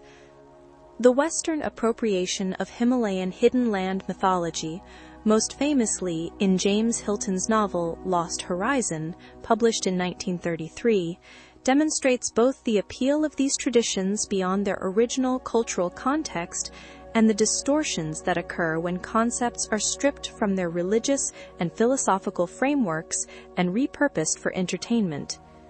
Hilton's Shangri-La, the fictional lamasery hidden in a remote Himalayan valley, where inhabitants live for centuries without aging, where wisdom and peace prevail, clearly draws inspiration from accounts of Shambhala and Beyul that had filtered into Western consciousness through the writings of explorers, theosophists, and early scholars of Tibetan Buddhism.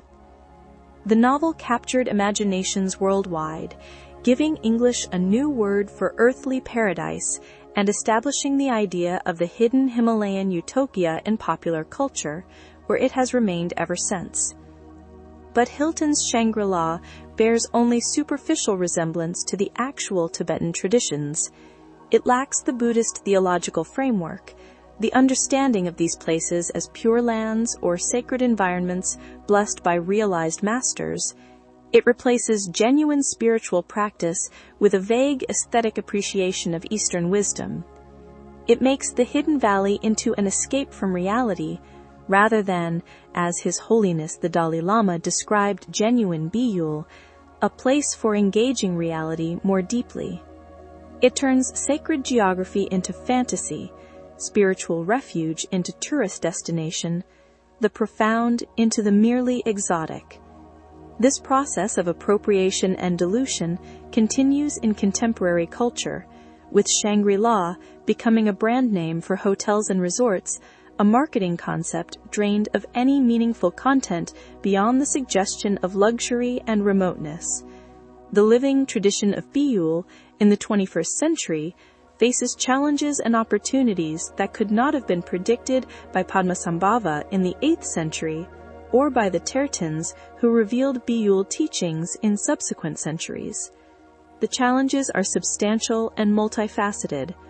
Modern transportation technology has made even very remote valleys accessible to people with sufficient resources, eroding the physical concealment that once protected Beyul from casual visitors. Roads penetrate deeper into the Himalayas every year, driven by economic development priorities, military strategic concerns, and the desire to facilitate tourism and trade.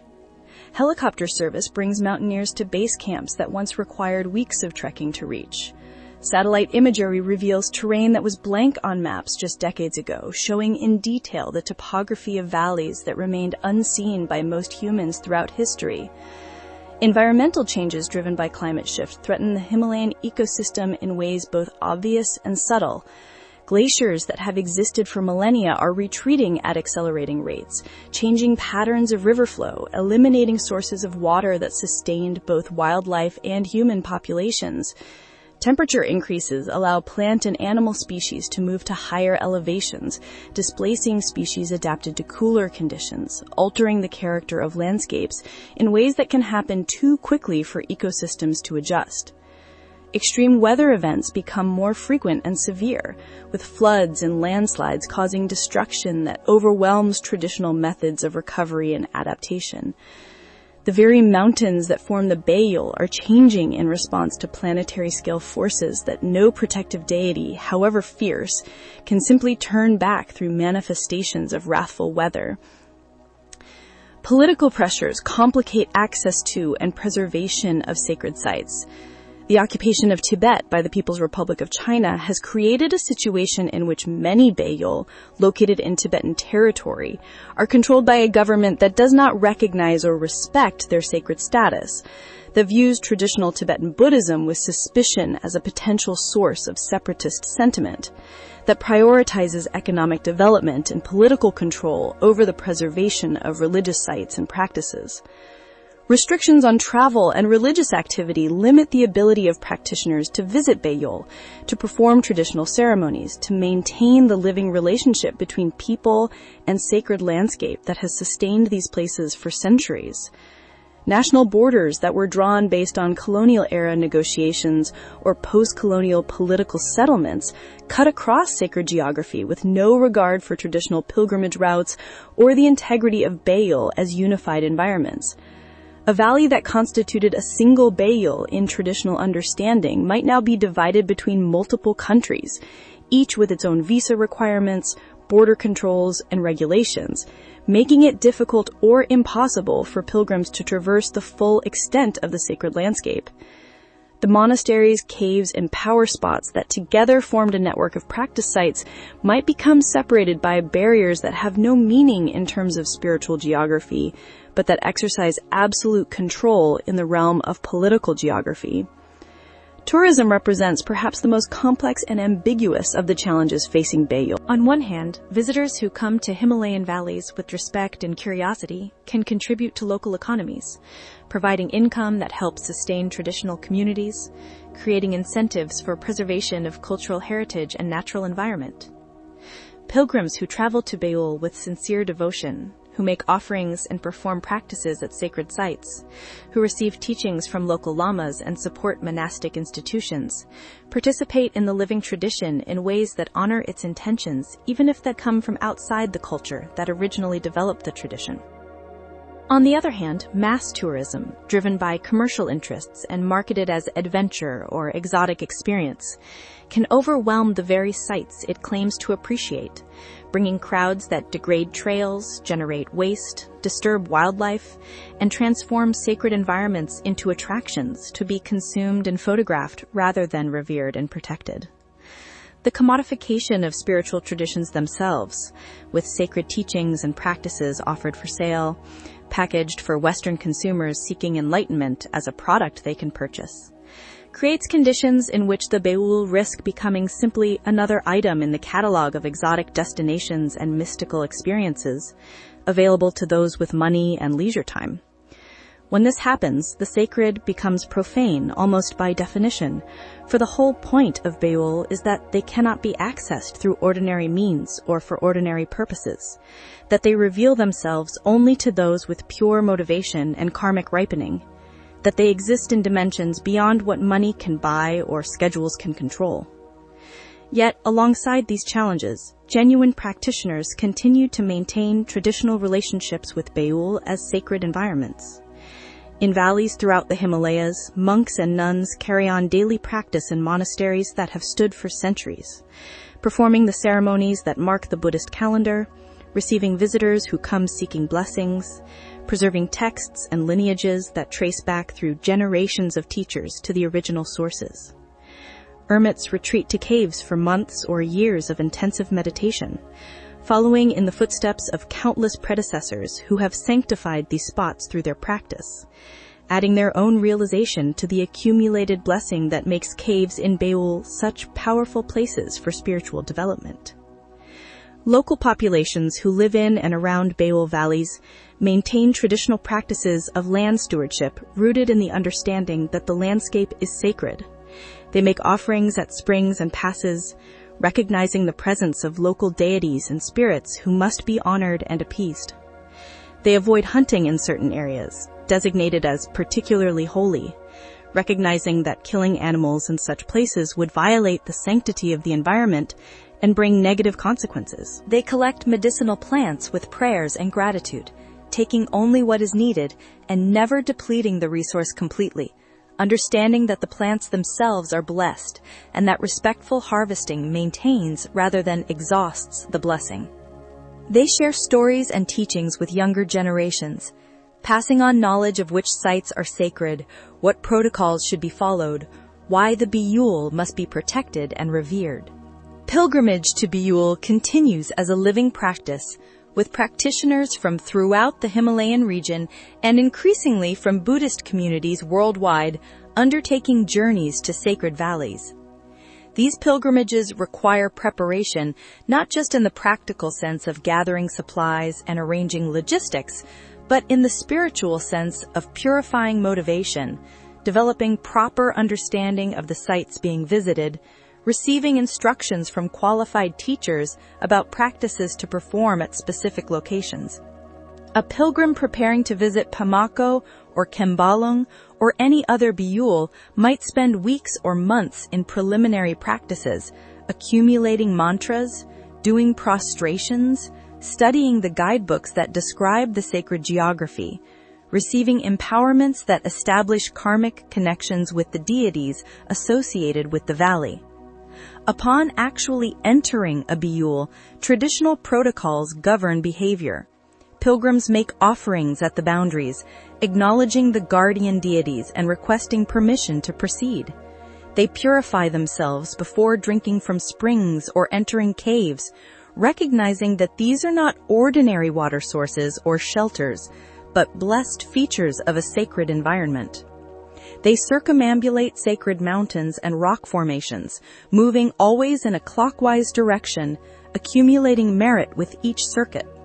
They recite mantras and prayers appropriate to the location, activating the blessing inherent in the landscape, opening themselves to the transformative power of the environment. They maintain awareness of their thoughts and actions, recognizing that negative states of mind or unwholesome behavior in such sacred locations would be particularly inappropriate and harmful.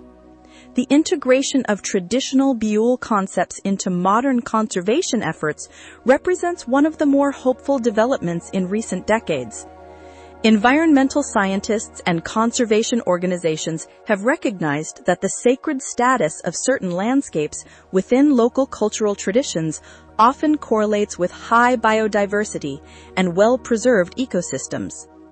The prohibitions against hunting and the attitudes of respect toward natural features that characterize religious approaches to sacred sites have protected these environments more effectively in many cases than purely secular conservation regulations. This recognition has led to efforts to incorporate traditional beliefs and practices into official conservation management, to consult with religious leaders and local communities about how best to protect Beyul environments, to create transboundary conservation areas that span political borders while honoring the integrity of sacred geography. Several Beyul have been designated as protected areas within national park systems, recognizing both their ecological importance and their cultural significance.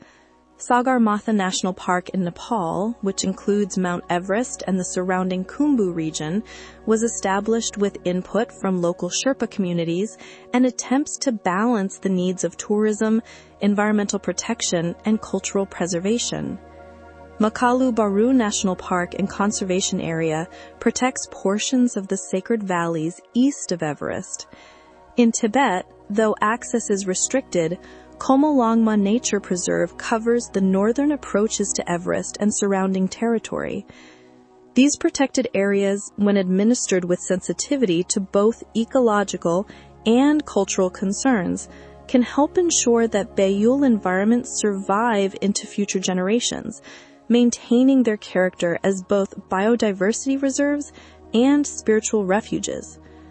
Educational initiatives aimed at local communities, particularly younger generations who may be less connected to traditional beliefs and practices than their elders, work to ensure that knowledge about Beyul is passed on rather than lost as cultures change and modernize.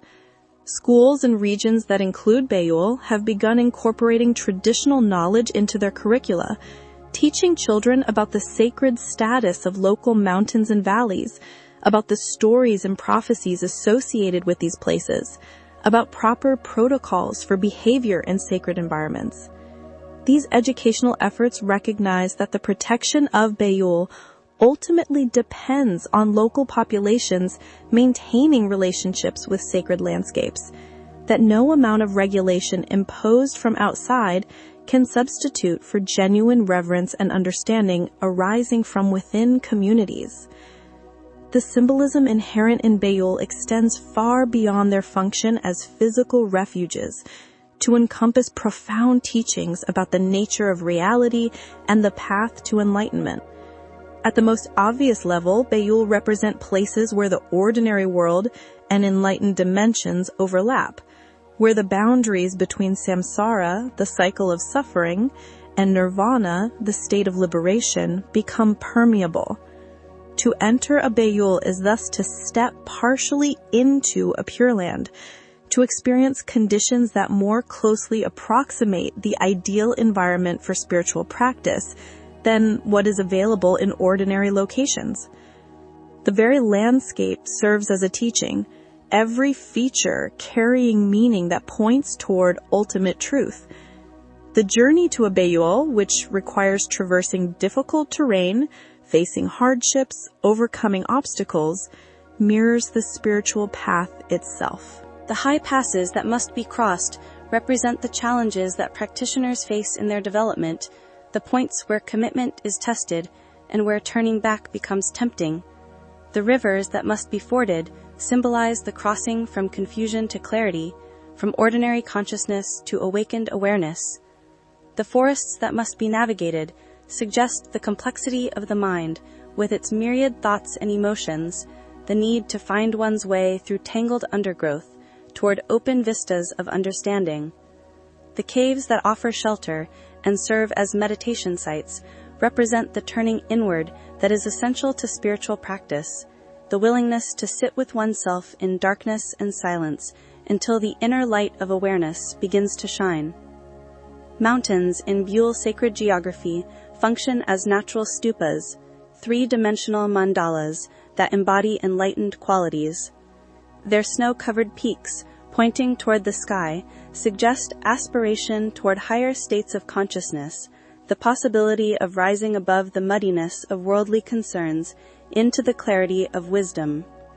Their solid bases, rooted deep in the earth, demonstrate stability and groundedness, the importance of establishing one's practice on a firm foundation of ethics and understanding.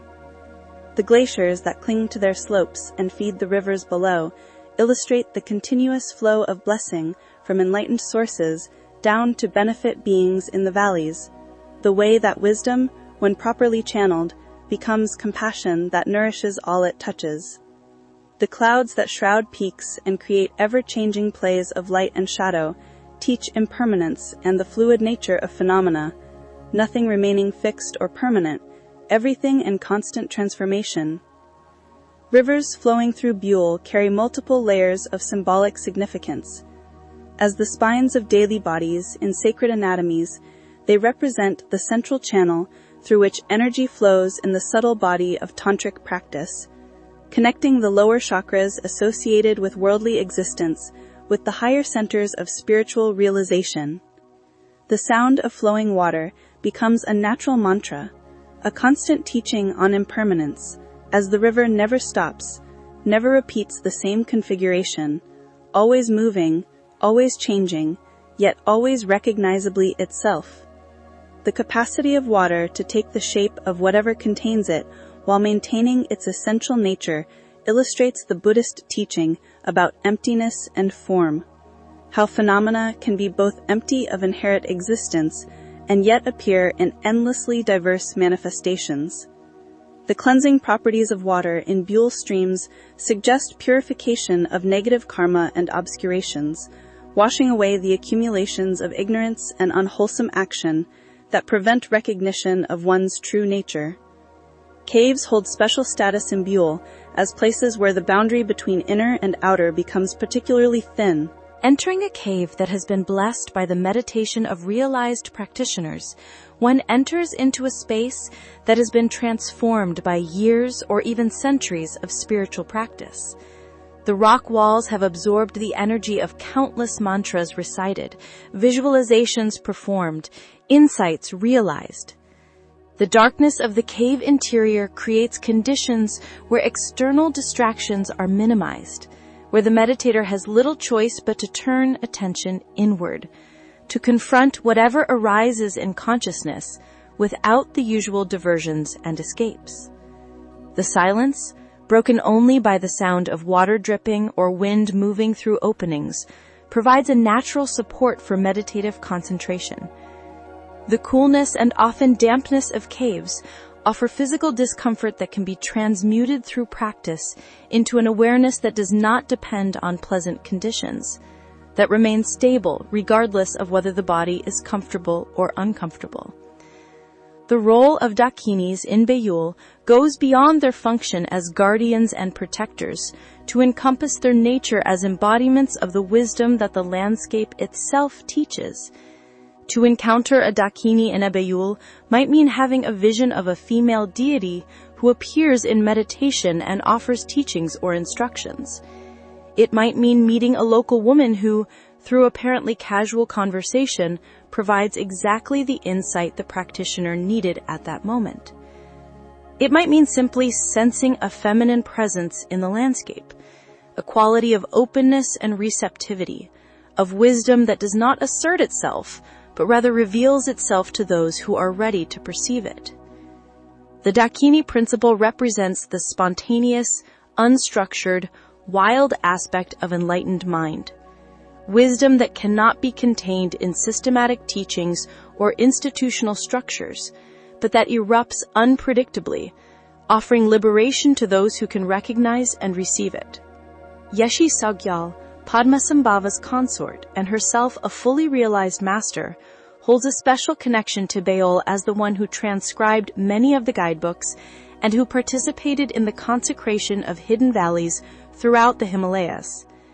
Her life story, from her birth in Tibet to her spiritual marriage with Padmasambhava, her accomplishment of the highest levels of tantric realization, her work in establishing and preserving the Dharma, provides a model for practitioners that demonstrates both the possibilities available to women in the tantric path and the essential role of the feminine principle in the transmission and preservation of enlightenment teachings. Her presence remains accessible in Beyul to those who call upon her with devotion, and many practitioners report visionary encounters with Yeshi Sogyal when meditating in caves and valleys she blessed during her lifetime. The identification of Pimako as the body of Vajravarahi and similar identifications of other Beyul with tantric deities teach a profound lesson about the nature of divinity and its relationship to the material world. Rather than seeing deities as beings who exist in some separate celestial dimension, the tantric approach embodied in Beyul's sacred geography recognizes that enlightened consciousness can and does manifest as the very substance of the physical world, that mountains and rivers are not separate from or inferior to divine forms, but are themselves expressions of awakened awareness. This understanding dissolves the dualism that might otherwise separate spiritual from material, sacred from profane, leading to a vision in which everything, properly perceived, reveals itself as the display of enlightenment. The various levels of Beyul mentioned in the Terma texts, outer, inner, and secret, correspond to progressively deeper understandings of what a hidden valley actually is. The outer level refers to the physical geography, the actual mountains and rivers, forests and meadows that can be reached through travel and that exist as objective features of the landscape regardless of one's spiritual state. This outer Beyul can be visited by anyone with the physical capability to make the journey, though the experience of the landscape will vary dramatically depending on the visitor's understanding and motivation. The inner level of Beyul relates to the energetic and visionary dimensions of the sacred landscape, aspects that become accessible through meditative practice and pure perception. At this level, the Beyul reveals features invisible to ordinary sight, the presence of dakinis and protective deities, the energy currents that flow through the land, the sacred syllables and symbols that can be perceived inscribed on rocks and manifesting in the play of light on water. The practices performed at power spots within the Beyul activate these inner dimensions, allowing practitioners to experience the valley not just as beautiful scenery, but as a mandala palace inhabited by enlightened beings, a realm where every sight and sound, every taste and touch becomes a direct transmission of wisdom. The secret level of Beyul points to the ultimate nature of mind itself, suggesting that the journey into hidden valleys is simultaneously an exploration of consciousness.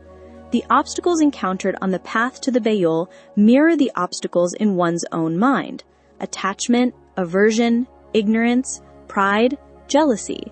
The guardians who protect the valley from inappropriate intrusion correspond to the protection that pure awareness provides against the arising of afflictive mental states.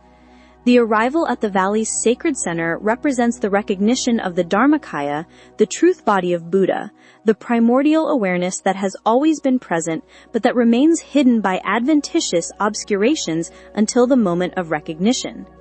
From this perspective, to enter a Beyul is to wake up to what has always been the case, to discover that the refuge one sought in a distant hidden valley was in fact one's own enlightened nature, never lost but merely unrecognized. The philosophical dimensions of Beyul extend into fundamental questions about the nature of reality itself and how consciousness relates to the world of phenomena. From the perspective of Buddhist epistemology, particularly as developed in the Siddhamatra or mind-only school, all experience arises through the interaction between consciousness and appearances, with the quality of that experience depending on the purity or impurity of the perceiving mind. An ordinary person looking at a landscape sees rocks and dirt, trees and water, scenery that might be beautiful or ugly, pleasant or unpleasant, but ultimately just stuff. Matter arranged in various configurations by geological and biological processes. A practitioner with pure perception, looking at the same landscape, might perceive it as a mandala, as the enlightened form of a deity, as the display of primordial wisdom manifesting in colors and shapes that teach the nature of reality to those who have eyes to see. This emphasis on perception helps explain how Beyul can remain hidden while existing as physical locations. The valley is there, geographically, occupying actual space with real mountains and rivers, but its sacred nature, its identity as a Beyul, remains accessible only to those whose perception has been purified through practice and ripened through the accumulation of merit. Two people could stand in exactly the same spot within a hidden valley and have completely different experiences, one perceiving only ordinary landscape while the other perceives the sacred dimensions that make the place a genuine refuge and power spot. The difference lies not in the landscape, but in the consciousness of the perceiver, in the capacity to recognize what is present but hidden from those who lack the karmic connection and spiritual preparation. The concept of Beyul also engages with Buddhist teachings about interdependence, the principle that nothing exists in isolation, but rather all phenomena arise through the coming together of causes and conditions. A Beyul does not exist as a Beyul inherently independent of all other factors, but becomes a Beyul through the convergence of multiple elements. The landscape provides the physical foundation, with its particular configuration of mountains and valleys. Padmasambhava's blessing consecrates the environment, establishing it as sacred territory. The prayers and practices of subsequent generations of practitioners maintain and strengthen that blessing, adding layers of accumulated merit and spiritual energy. The guardian deities fulfill their function of protection, keeping the valley concealed from those who would defile it. The prophecies and guidebooks provide the information necessary for appropriate seekers to find their way to the hidden land when the time is right. All these factors work together, none sufficient by itself, but all necessary, creating through their interaction the phenomenon we call Beyul. The relationship between Beyul and the bardos, the intermediate states described in Tibetan Buddhist teachings, suggests another level at which these sacred landscapes function as teaching tools. The bardos include not only the state between death and rebirth, the aspect most familiar to Western readers through the Tibetan Book of the Dead, but also the bardo of this life, the bardo of dreams, the bardo of meditation, each representing a different mode of consciousness and offering different opportunities for recognition and liberation. The journey through a Beyul can be understood as a kind of bardo experience, a passage through uncertain terrain where the normal reference points of ordinary life no longer function reliably, where one must navigate using internal compass rather than external signposts, where every moment presents both danger and possibility. The hardships encountered on the path to a Beyul, the physical challenges, the fears that arise in remote wilderness, the moments of doubt about whether one is on the right route or has become hopelessly lost, these mirror the disorientation and challenges of the bardos after death, when consciousness, freed from the constraints of a physical body, experiences appearances that seem completely real but are in fact projections of one's own mind.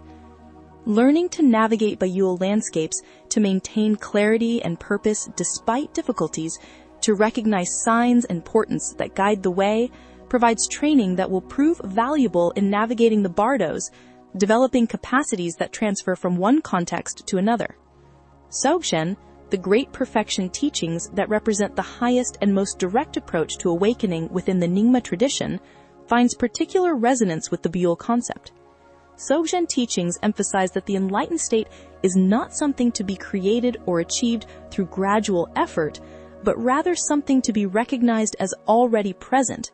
that the Buddha nature is not absent and waiting to be developed, but has always been there, complete and perfect, merely obscured by adventitious defilements like clouds obscuring the sun. The landscape of a Beyul, understood through Dzogchen eyes, becomes a natural expression of this primordial purity, the earth itself demonstrating the enlightened nature that pervades all existence. The mountains in their stability show the unchanging nature of awareness. The rivers in their flow demonstrate the dynamic creativity of enlightened mind. The space that contains it all points to the openness and accommodating quality of the Dharmakaya. Practicing Dzogchen in a Beyul environment supposedly accelerates realization because the outer landscape supports and reflects the inner recognition that the teachings point toward. When the practitioner looks at a mountain and recognizes it not as an inert pile of rock, but as the enlightened form of a deity, as a natural mandala, this recognition strengthens the capacity to see everything in its true nature. When the sound of a waterfall is heard not as mere noise, but as the spontaneous expression of Rikpa, the naked awareness that is the ground of all experience, this hearing opens the practitioner to the possibility that all sounds, all phenomena, can be experienced in this direct and liberating way. The Beyul becomes a training ground where pure perception is cultivated under optimal conditions, preparing the practitioner to maintain that perception even after returning to ordinary environments. The paradox of concealment and revelation that runs through the Terma tradition and the Beyul system addresses practical and philosophical questions about preservation and transmission. If certain teachings and places are so valuable and important, why hide them rather than making them as widely available as possible? The answer involves understanding that spiritual teachings and environments can be damaged or destroyed not just through physical destruction, but through dilution, corruption, and inappropriate use. A profound teaching transmitted to someone unprepared to receive it might be misunderstood, might be mixed with mistaken views, might be used to justify harmful actions, ultimately doing more damage than if the teaching had never been transmitted at all. A sacred site subjected to inappropriate use, to visitors who approach with no understanding or respect, can be degraded in its spiritual quality even if physically unchanged. By hiding teachings and valleys, protecting them through spiritual means that make them accessible only to those who have developed the necessary preparation and pure motivation, the tradition ensures that these precious resources remain potent and pure, ready to serve their intended function when the time and conditions are right. The gradual revelation of Terma across centuries, with different teachings emerging at different times in response to changing needs, keeps the Dharma fresh and relevant, prevents it from becoming merely an historical curiosity or a set of philosophical abstractions divorced from lived experience. The Beyul, similarly, by remaining partially hidden, maintain their character as genuine refuges and power spots, rather than becoming tourist attractions or ordinary settlements that happen to occupy spectacular geography. The environmental ethics implicit in the Beyul tradition deserve recognition as expressions of Buddhist principles applied to relationship with the natural world. The prohibition against hunting in sacred areas stems from the first precept of Buddhist ethics, the commitment to refrain from killing. But beyond this direct application of ethical principles, the understanding of landscape as deity body generates attitudes of reverence and care that extend to all features of the environment. One does not carelessly pollute waters that are recognized as the purifying essence of a dakini. One does not cut trees unnecessarily when those trees are understood as part of a sacred forest that serves as the home of protective deities. One moves through the landscape with mindfulness and gratitude, aware that every action has consequences, that one's behavior reflects either respect or disrespect for the sacred nature of the environment. These traditional attitudes, arising from religious belief and practice, have resulted in conservation outcomes that modern environmental science recognizes as effective, even when evaluated by purely secular criteria. Beyul regions that have been protected through traditional beliefs often show higher biodiversity, more intact ecosystems, and better preserved environmental quality than comparable regions that lack this sacred status. The animals that are not hunted because of religious prohibition contribute to healthy predator-prey dynamics. The forests that are not clear-cut because the trees are understood as sacred provide watershed protection, prevent erosion, maintain habitat for diverse species. The springs and streams that are kept unpolluted because they are recognized as blessed sources of water remain clean and support aquatic life. This convergence between traditional religious environmental stewardship and modern conservation biology suggests possibilities for collaboration and mutual support. Conservation organizations working in Himalayan regions have increasingly recognized that the most sustainable approaches involve partnering with local communities, respecting traditional beliefs and practices, incorporating sacred site protection into broader conservation strategies. Rather than imposing purely secular rationales for environmental protection, which may have little resonance with local populations, working with existing cultural frameworks and religious motivations can generate more authentic commitment to conservation and create alliances between religious leaders, local communities, and environmental organizations. The contemporary emergence of new tertans and the ongoing revelation of terma demonstrates that the tradition remains living rather than merely historical. In recent decades, several realized masters have been recognized as tertans who have discovered previously hidden teachings, including teachings related to Beyul. These modern revelations have sometimes identified new sacred sites not previously recognized as Beyul, or have provided updated instructions for accessing and practicing in hidden valleys under contemporary conditions. The fact that the terma tradition continues, that new treasures emerge in response to current needs, validates the principle that Padmasambhava's blessing extends across time, that his wisdom encompasses future circumstances and provides teachings appropriate to each generation. Chitral Rinpoche, who lived from 1913 to 2015 and who was widely recognized as one of the most accomplished masters of his generation, revealed several terma related to Beyul in the Helumbu region of Nepal, identifying sacred sites and providing instructions for practices to be performed there. His revelations occurred in the late 20th century, more than 1100 years after Padmasambhava's time, yet were accepted as authentic by the Nyingma community because they met the traditional criteria for genuine terma,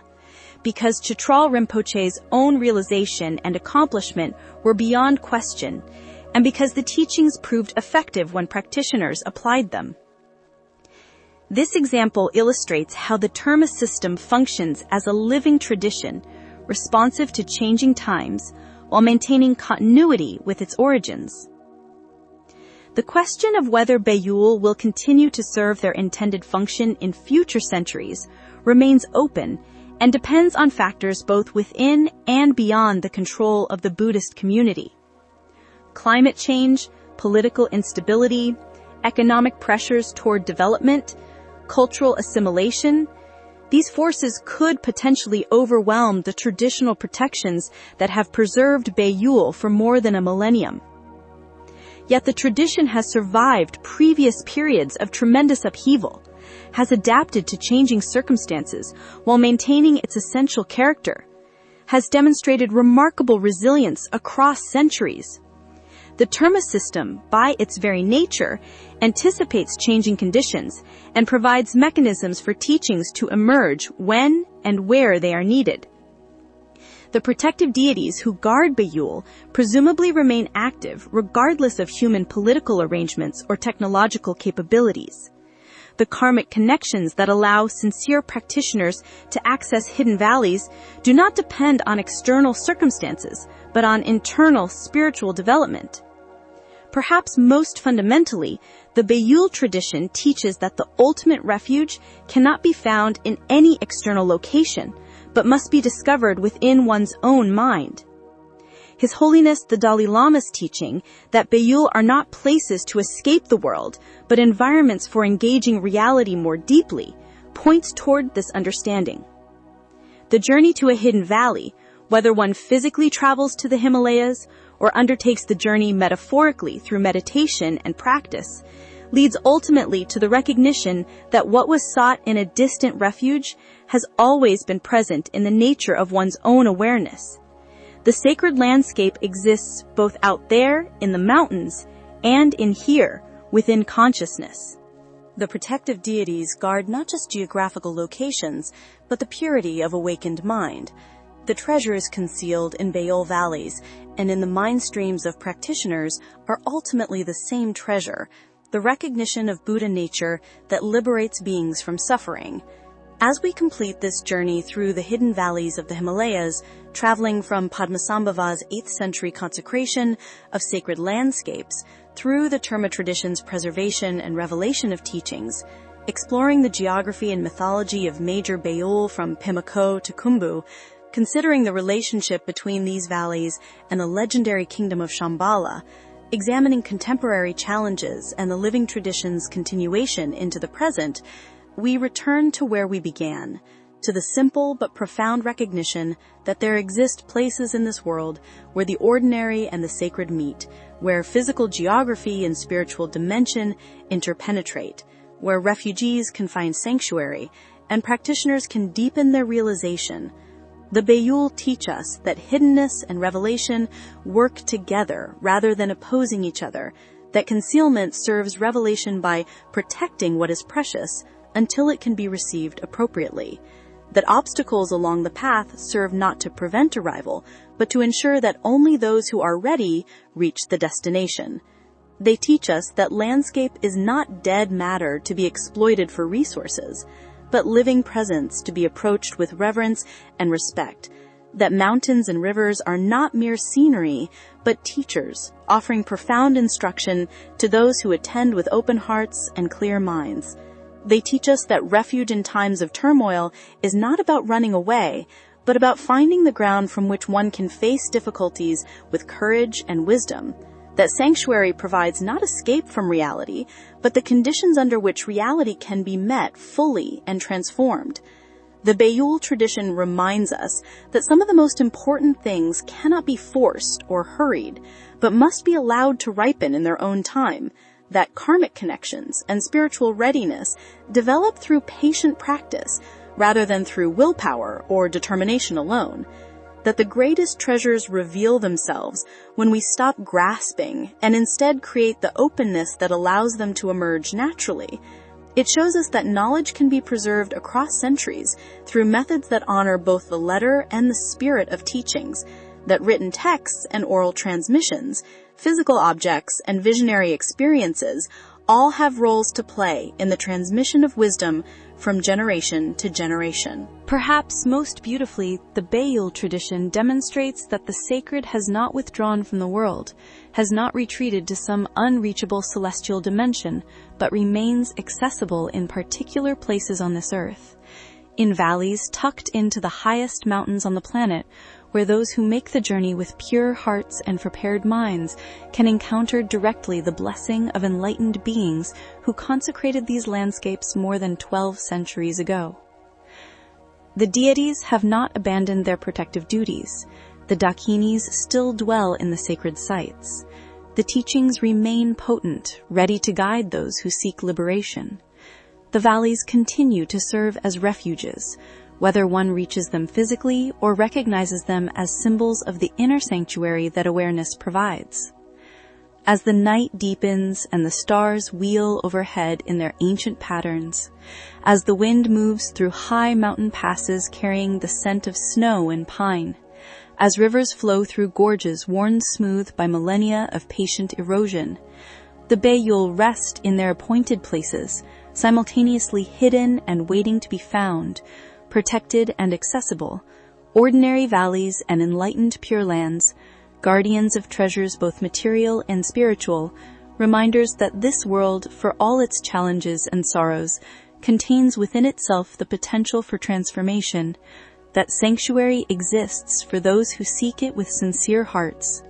that the journey toward awakening can be supported by sacred landscapes blessed by realized masters who understood that humans need not just teachings and practices, but also places, environments that embody in their very substance the qualities of wisdom and compassion toward which the path aims.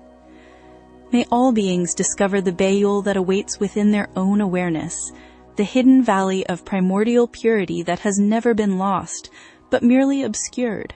waiting for the moment of recognition. May the teachings of Padmasambhava and Yeshe Sogyal continue to benefit practitioners throughout future generations.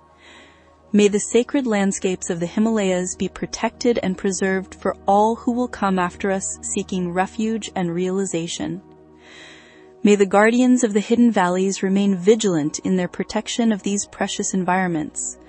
And may the time come when the world's descent into darkness is halted and reversed, when the teachings of enlightenment once again flourish openly, when the Beyul can emerge fully from concealment because their function as refuges is no longer necessary, because humanity has learned to live with wisdom and compassion, transforming the entire world into a pure land where all beings dwell in peace. If you've enjoyed this journey through the hidden valleys of Tibet, this exploration of sacred geography and spiritual refuge, these stories of treasures concealed and revealed across centuries, consider supporting this channel by liking this video and subscribing for more deep dives into the world's spiritual traditions and mythological landscapes. Your engagement helps us continue creating these long-form explorations that honor the depth and complexity of traditions that have sustained human communities across millennia, that recognize the sacred as woven through both landscape and consciousness, that invite us all to undertake our own journeys toward hidden valleys both outer and inner, both geographical and spiritual, both distant and near, as our next breath. Sleep well, fellow travelers. May your dreams carry you to mountain peaks where the air is clear and thin, to valley floors where rivers sing their eternal songs, to caves where the meditation of masters from centuries past still echoes in the stone, to the recognition that what you sought has always been present, waiting only for the moment when you would pause, look clearly, and see what was there all along.